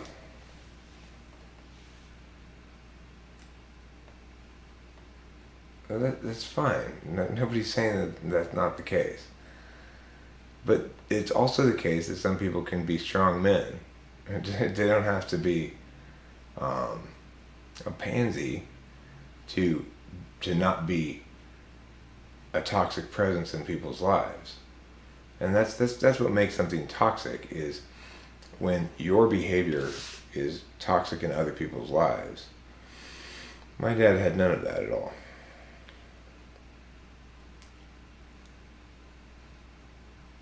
You know, my dad was just naturally a man's man. Like, he raced cars in Europe and was in the military in two different branches of the military, and he liked to run a tight ship, you know.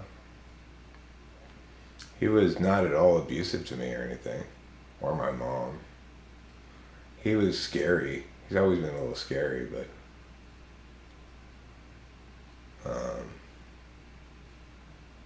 you know, yeah, ISTP and ESTJ, stiff upper lip, is a good thing. It helps keep the family stable. Well, he did a great job really raising me. I think he blamed himself for how I turned out. He didn't get typology or anything, and he didn't understand that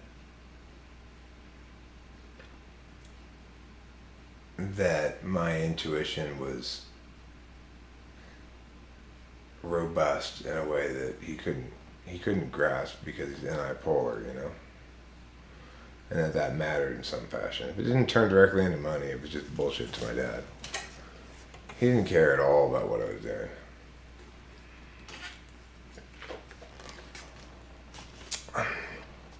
He didn't want to hear me talk about it. He didn't ask any questions about it. For a long time, I told him I was typing people. He thought I was a stenographer. So, you know, he loved me, but he didn't respect me at all. And that's okay, because it was typological. It was typological and generational, you know. I'm Generation X too. We're the slackers.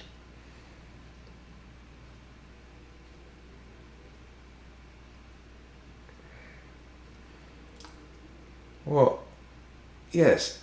I mean, toxicity doesn't link to masculinity or femininity. Okay, toxicity is a fundamentally unhealthy way of dealing with other people. Can that take the form of macho bullshit? Yeah, it could, and sometimes does, and that's bad, right? But it can take a million different forms. There's no reason to single out masculinity as being a problem, right? There's nothing, and like Hugh Jarse says, toxic masculinity comes out of weakness, not strength. Genuine strength has no reason to be toxic.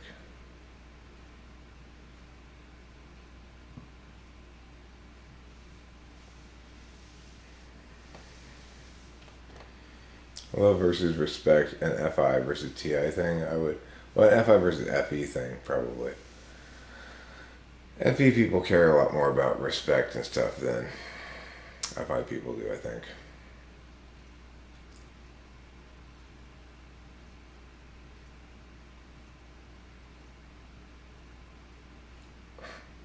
Well, huge jars. Most of the good things have been created by men is a silly thing to say. Because all the men were created by women. Right?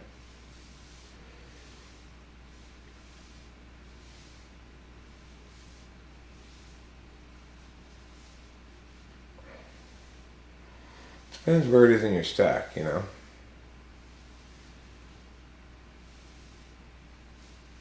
Like, legitimate masculinity is protective and also nurturing and a lot of things. But can you provide an argument as to why men are committing more suicides as well as lack of mental health awareness than men? People commit suicide for different reasons. And I think that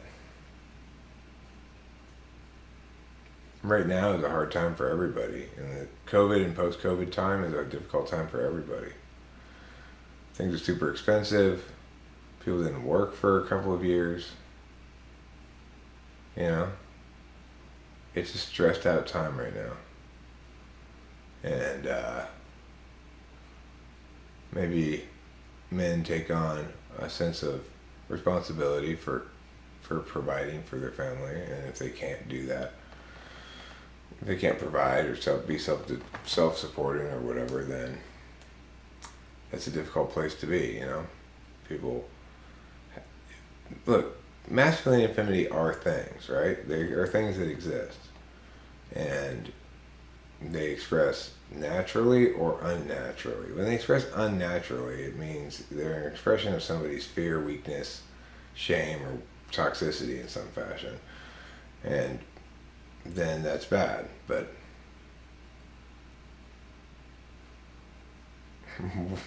how do you get rid of values? Do you spray value begone on them? What value would you like to get rid of?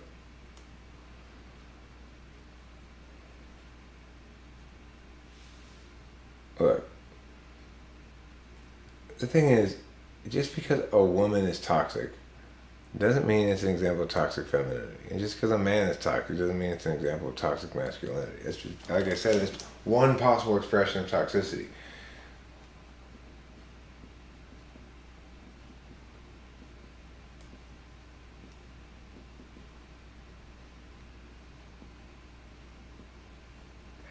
The thing is, whether or not it plays out like that, huge jars, it depends a lot on type.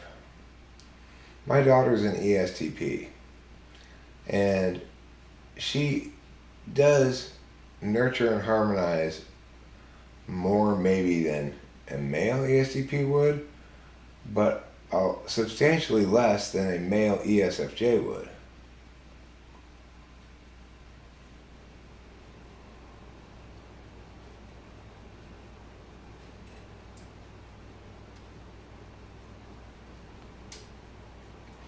So, you know, let's say she gets with an ISFJ. The ISFJ is going to be the nurturer and harmonizer, and she's going to be the defender and builder, because she's an action type.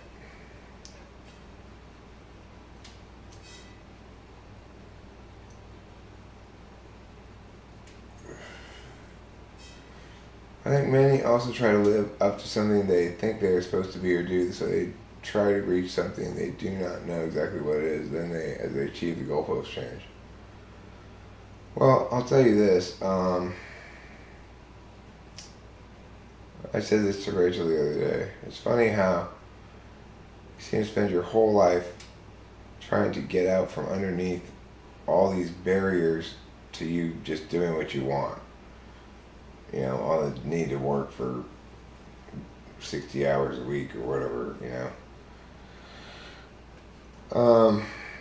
But for me, when I finally get out from under it, I don't know what I want to do, really. I know what I probably will do. I have a pretty good sense of what the plan is here. That's not true, huge jars. That's ridiculous. What makes something toxic or a person's behavior toxic? It's abusive in one of a variety of possible ways. And I guess what makes it toxic is its fundamental unfairness, or the fact that it's designed to do harm rather than do good, you know.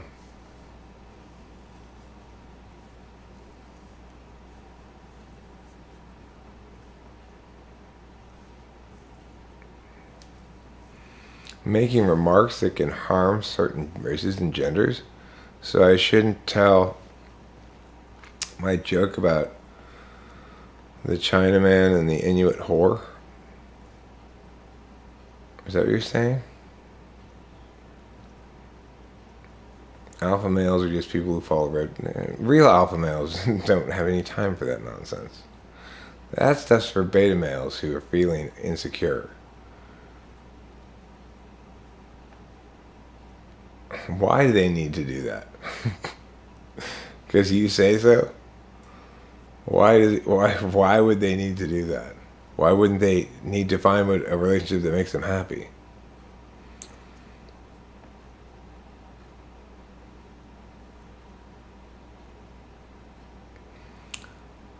Well, it's mostly I'm thinking about it in terms of TE shit.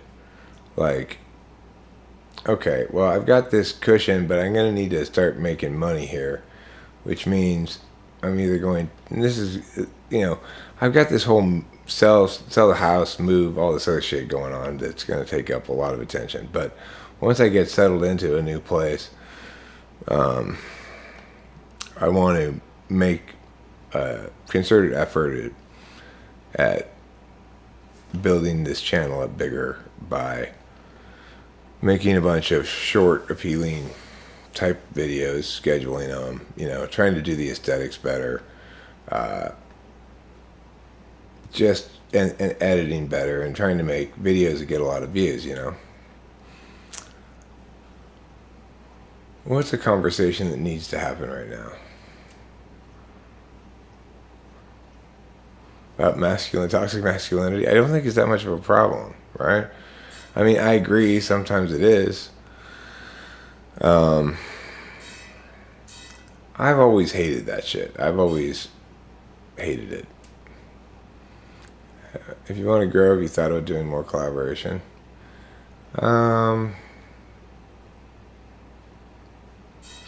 Well, I know what I'm going to... I prefer that course of action to getting a job, right? If I could make enough money typing people, which I could if I got enough typing sessions. But that's going to require me to be a bigger channel in order to garner that kind of business,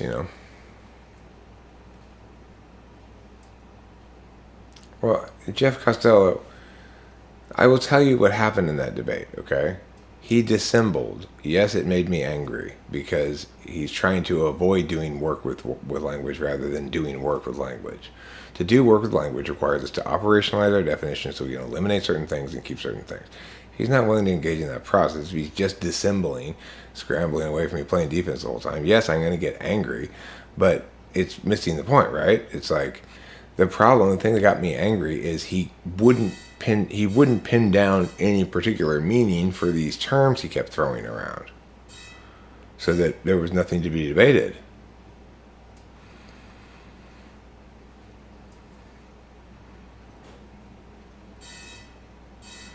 And the thing is, why did my emotions get involved at all?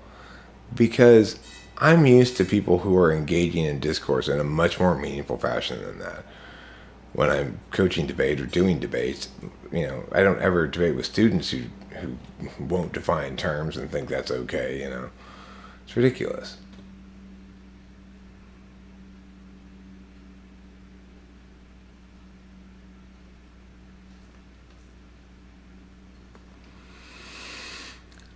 Well, I mean, are there really that many conflicts in life?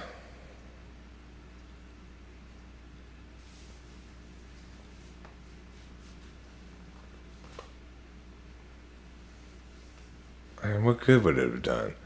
The thing is, what I've said before, and I'll say it again, if I'm going to debate anybody, we're going to need to set down some ground rules first. There needs to be a resolution that somebody's affirming and somebody's negating, And there needs to be taking turns, right? It should be speech, then one person question the other person, and that person only give answers, and this person only give questions. Then speech, and then switch it around. That's how you debate things. You don't just randomly talk back and forth and with no... You can't flow that. It's meaningless. You got to make a case, you know?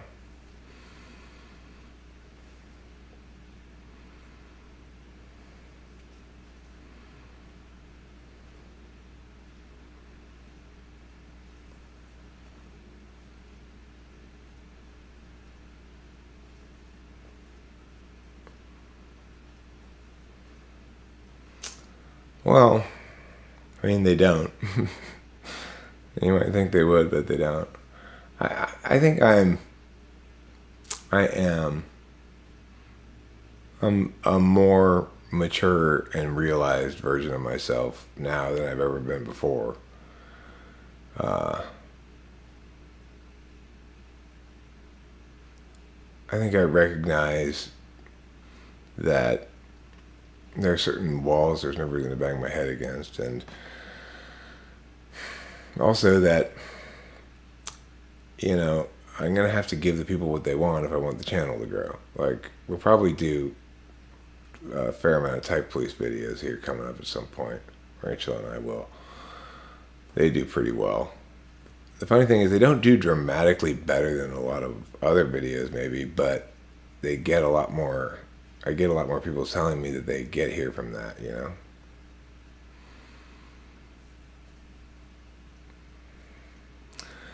Yeah.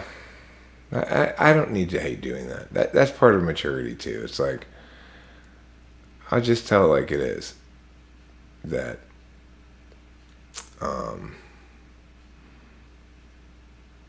I do typing sessions, but I've also talked to people about any number of variety subjects, and whether you want to call it life coaching, seeking advice, or whatever.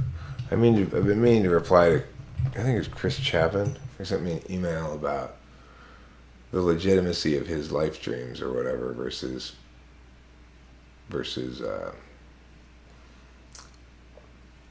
its viability as an income source or something, basically.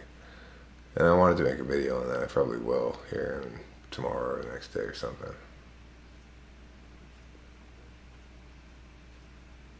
You can't develop your other functions, Jeff Costello. Look, anytime you're paying attention, right? You're utilizing time to pay attention in a certain way. So, for me to improve or whatever my other functions means, I have to not be myself at all. I have to try to attend in other ways. It happens in the face of trauma. So it's like, why have I not been live streaming as much, and why did I have so much trouble live streaming when I did? Well, it's because I was overwhelmed by FI, and the answer for me was a lot of SI, so I kind of retreated into somebody who paid a lot more attention to SI than NE. I'm not particularly great at SI, you know, like I'm not very consistent about it, but I'm consistent enough that we go get fast food when I'm hungry every time, and I try not to starve and stuff like that, you know. But the thing is, every bit of attention I'm paying to that is attention I'm not paying to my dominant function or my tool function. So it feels like I'm retreating and licking my wounds and just retreating to my fourth function, basically.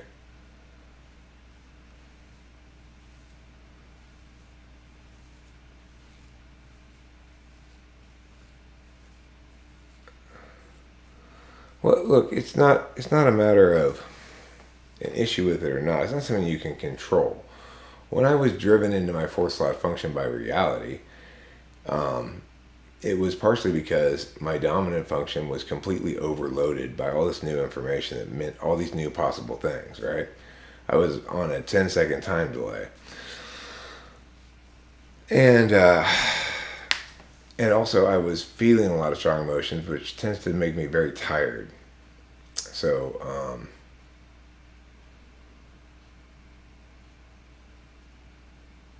you know, you can't really avoid it. If you're a TE tool user, let's say you're an NI DOM, you're going to get stuck in your fourth slot function and you start doing a lot of shit, which is not a bad approach, right? Same with ISTJ, they're gonna start coming up with a lot of ideas and stuff. I mean, I think that there are physical correlates to type, but I don't think you can type people that way because it's not 100%. And additionally, it doesn't have, you can't, none of the justifications people can provide for what type you are based on those kinds of cues are they can't be validated by any external thing, right? It's like, because it's just a correlate, and maybe a strong one, maybe not, and because the person who's telling you based on your looks what type you are has their own personal program of executing those things, it's impossible to justify meaningfully a typing that's done that way. Even if it's right, it doesn't matter because it's not justified.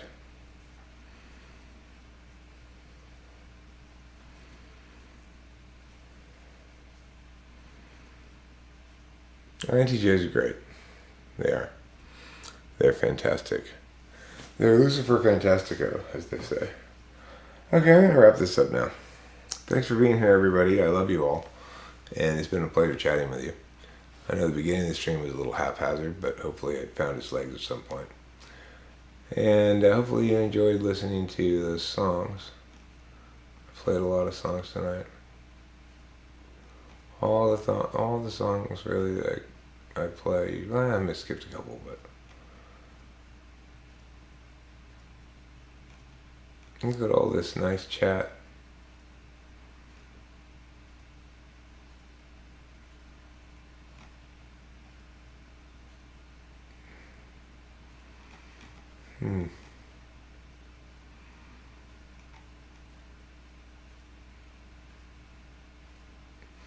I mean, it's the best way to type people is to check for their polar first. There's some things that... I remember what you saying regarding the incel issue once, where young men not having sex causes them to be ontologically stuffed up. That was really interesting to me. Well, the vast majority of us are sexual beings. And there are a lot of young men who are in long periods of celibacy, not because it's involuntary, but because they're not willing to take the emotional risk of pursuing it, or they don't want the emotional baggage, and or it's just kind of scary and whatever. You know, intuitives, especially people with SE backslot, are gonna be like, this thing.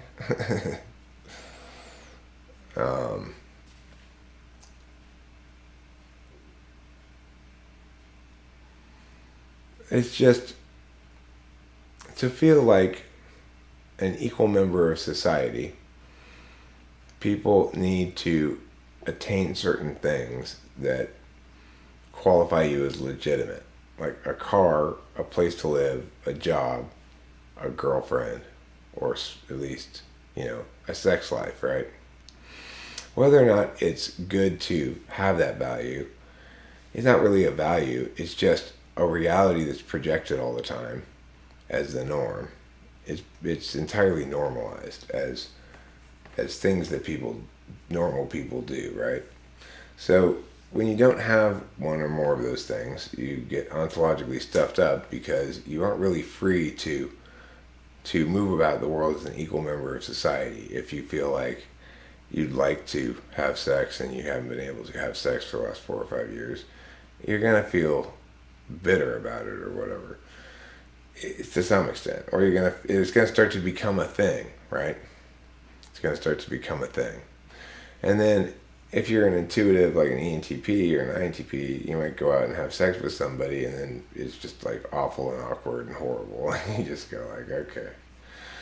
But even so, having successfully completed the deed, you're going to be walking out of there feeling like, all right, hey, look at me, look what I did. I used my penis for sex. Not just for peeing anymore, mister. And it'll liberate those guys for some stretch of time, into thinking, Like, hey, I'm a regular person too. I got the capacity. I'm reproductively viable. People want to believe they're reproductively viable, independently successful, and can participate in everything that normally people can participate in. But like, I went a long stretch of years, but after college, not having any sex with anybody, not believing myself reproductively viable. I didn't blame chicks. I blamed me for just like, well, I'm not eligible for this. And my strategy was to be that guy who's never creepy, so that I could still hang out with chicks because I liked chicks, Waiting to have sex till you're married shows some serious indoctrination in your childhood that really stuck. I think that's cool and sweet and stuff if you have two virgins getting married, but it's also nuts. It's cool and sweet, but also nuts. No, we can only have anal until we're married. You know the rule, Bob. Only my asshole until we're married. That's not sex, so it's okay.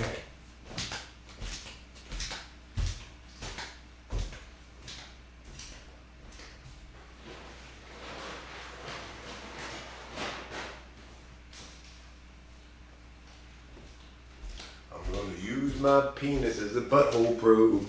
Yes, I am. Yes, I am.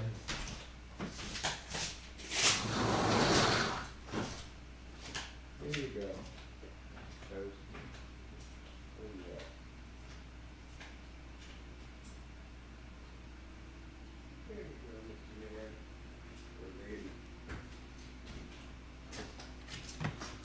Trevor Scott Todd naturally attained the nickname TST, and then naturally attained the nickname Toast. I think Toast is probably what I'm going to mostly call him. Toast is a good name for a cat, I think. Toast is a good name for a cat. And Bread is also a good name for a cat. But Pastrami Sandwich is not a good name for a cat. Isn't that interesting?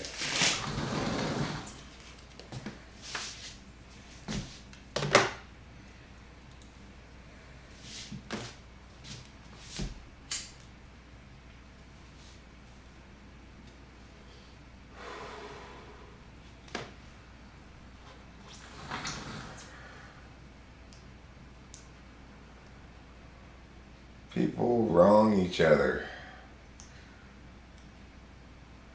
It's painful, They wrong each other in lots of ways, big and small. A lot of them unintentional, a lot of them intentional. People feel traumatized by that every time it happens. It's why we need retributive justice, not just rehabilitative justice, right? Because it restores an equilibrium that's violated when somebody's wronged. It's dirtied with desecration.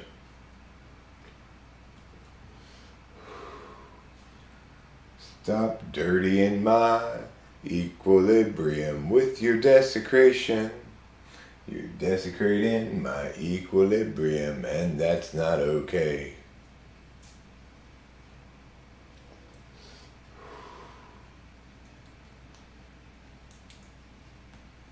Rachel and I have been really good to each other the entire time we've been together. We've not been mean to each other at all, really, and we've not hurt each other on purpose at all. But I still feel sad about my carelessness with Rachel and my taking her for granted at times and stuff like that.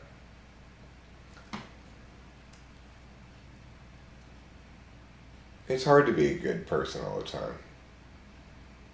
When I think back on my life as I've been thinking back on it,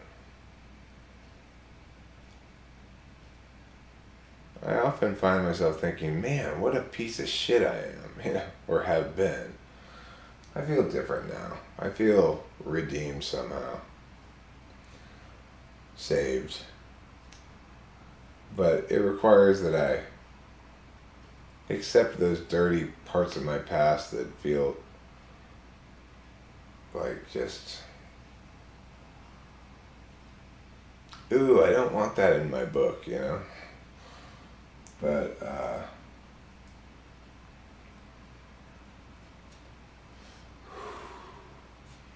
some of them are small things. Nothing's like super big. It's not like I got any big secrets from my past or anything, but you get these memories of that time at this one Christmas party where you made an ass of yourself, or you get these memories of the time when you were careless with someone else's feelings and didn't realize it until later, and I have memories of a couple instances when I was a little kid when I joined in on bullying somebody. Those are fucking horrible memories. Oh my God, those are the absolute worst.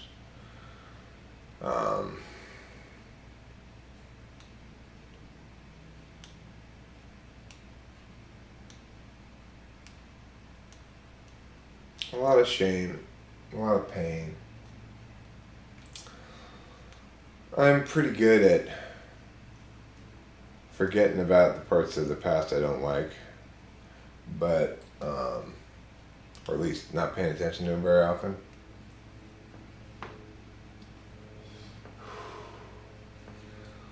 But you can't help but get bruised and bloodied by moving through the world, especially if you're an intuitive. It's hard. It is hard as an intuitive to move through a sensor's world, and that's what it is. When I was arguing with doctors on my dad's behalf, it got me nowhere. Absolutely nowhere. Nobody cared what made sense, right?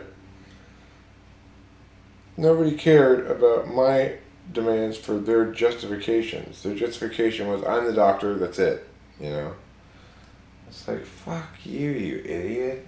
I can't make decisions on that. If you can't even justify what you're claiming, then how can I possibly think that I should listen to you? You don't meet the basic criteria for being listened to. You don't substantiate what you're saying with justifications that make sense. I mean, what the fuck? What am I supposed to do? Trust you anyway? Why? You can't even explain why you're right.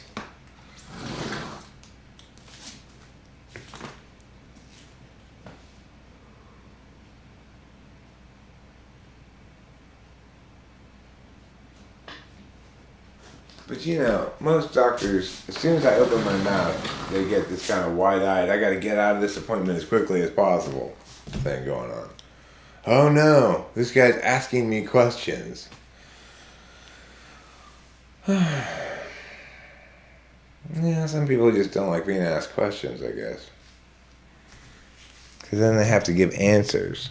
And they have to be accountable in some way. Oh no, I have to be accountable.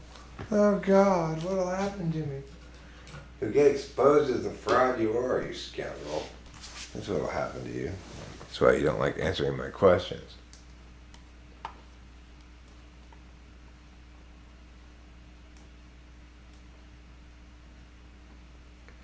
No, that doesn't mean that, Winterbird. It means they like to nest a lot and they idealize the past. I think that a good rule of thumb, probably not 100%, is that ENTPs idealize the future. INTPs and INFPs probably both tend to idealize the past with third slot SI.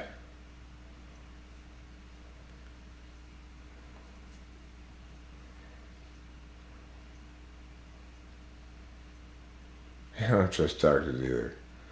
All they can do is not listen to me and order more tests that I don't need. It's like, I don't want more tests. Look, the thing is, yes, they might like that shit, right? If it's something that they've gotten in their repertoire of things they like. Like the INFP I lived with in China, he had plans to go on this big long walk, and he planned it like a week and a half in advance, and then he went, and he was all like, it's like a big deal for him. But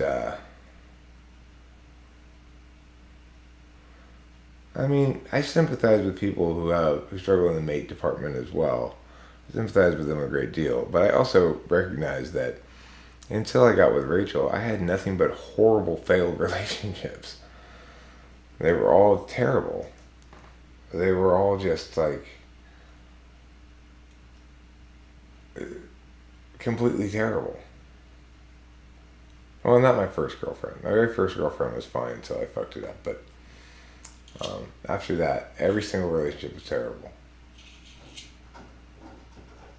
No, kitty, no. Don't do that. Don't use your nails on the screen door.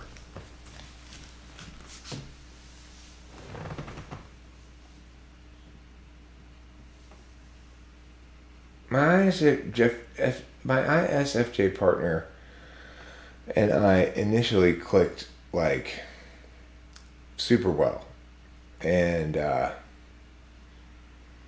then it just went downhill consistently from there. So she was by borderline personality disorder. So the problems in that relationship weren't typological, really. Although I think eventually they would have become, maybe, because what I found in that relationship was she directed a lot of my energies towards things she wanted done. And that was fine to a point, but I was much more busy building shit around the house, and like I built a whole fucking house outside, a little house for the chickens, like, but it's like a full-size little house that you could stand up in, I built it out of reclaimed wood. That was my most successful TE thing I've ever done. It was crazy. It came out quite good. It was like sturdy as fuck. We had the most craziest winter that year too, and it withstood everything, no problem. And we got it all out of reclaimed shit we just found driving around. But it was like, for the relationship, it was an incredible strain on the relationship. Kimberly spent all of her time complaining about how some things weren't right about it, which probably made it a lot better, but there was no equivalent effort to acknowledge the effort I was putting in and the time I was directing towards this,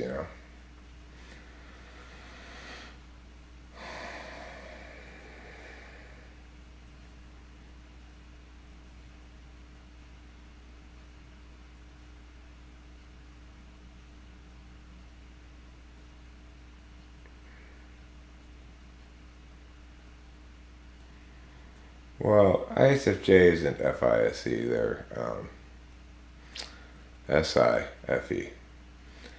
But she had borderline personality disorder, like I said, so that complicated things. It depends on what slot it's in. Bufo, Peregrines. Like, third slot any tends to potentiate all the possible things that could go wrong.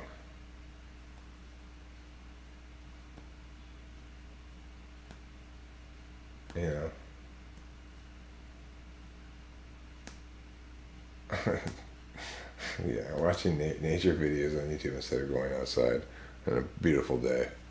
That's a classic intuitive move, I think. Alright, I'm going to wrap this up. Once again, this time for real. I love you all, and I really am going away now. So I know I've had a lot of false leaves already, false endings. This is the real ending. And those of you who are currently here, you get a special bonus prize. A gold star and A no contact kiss on the cheek.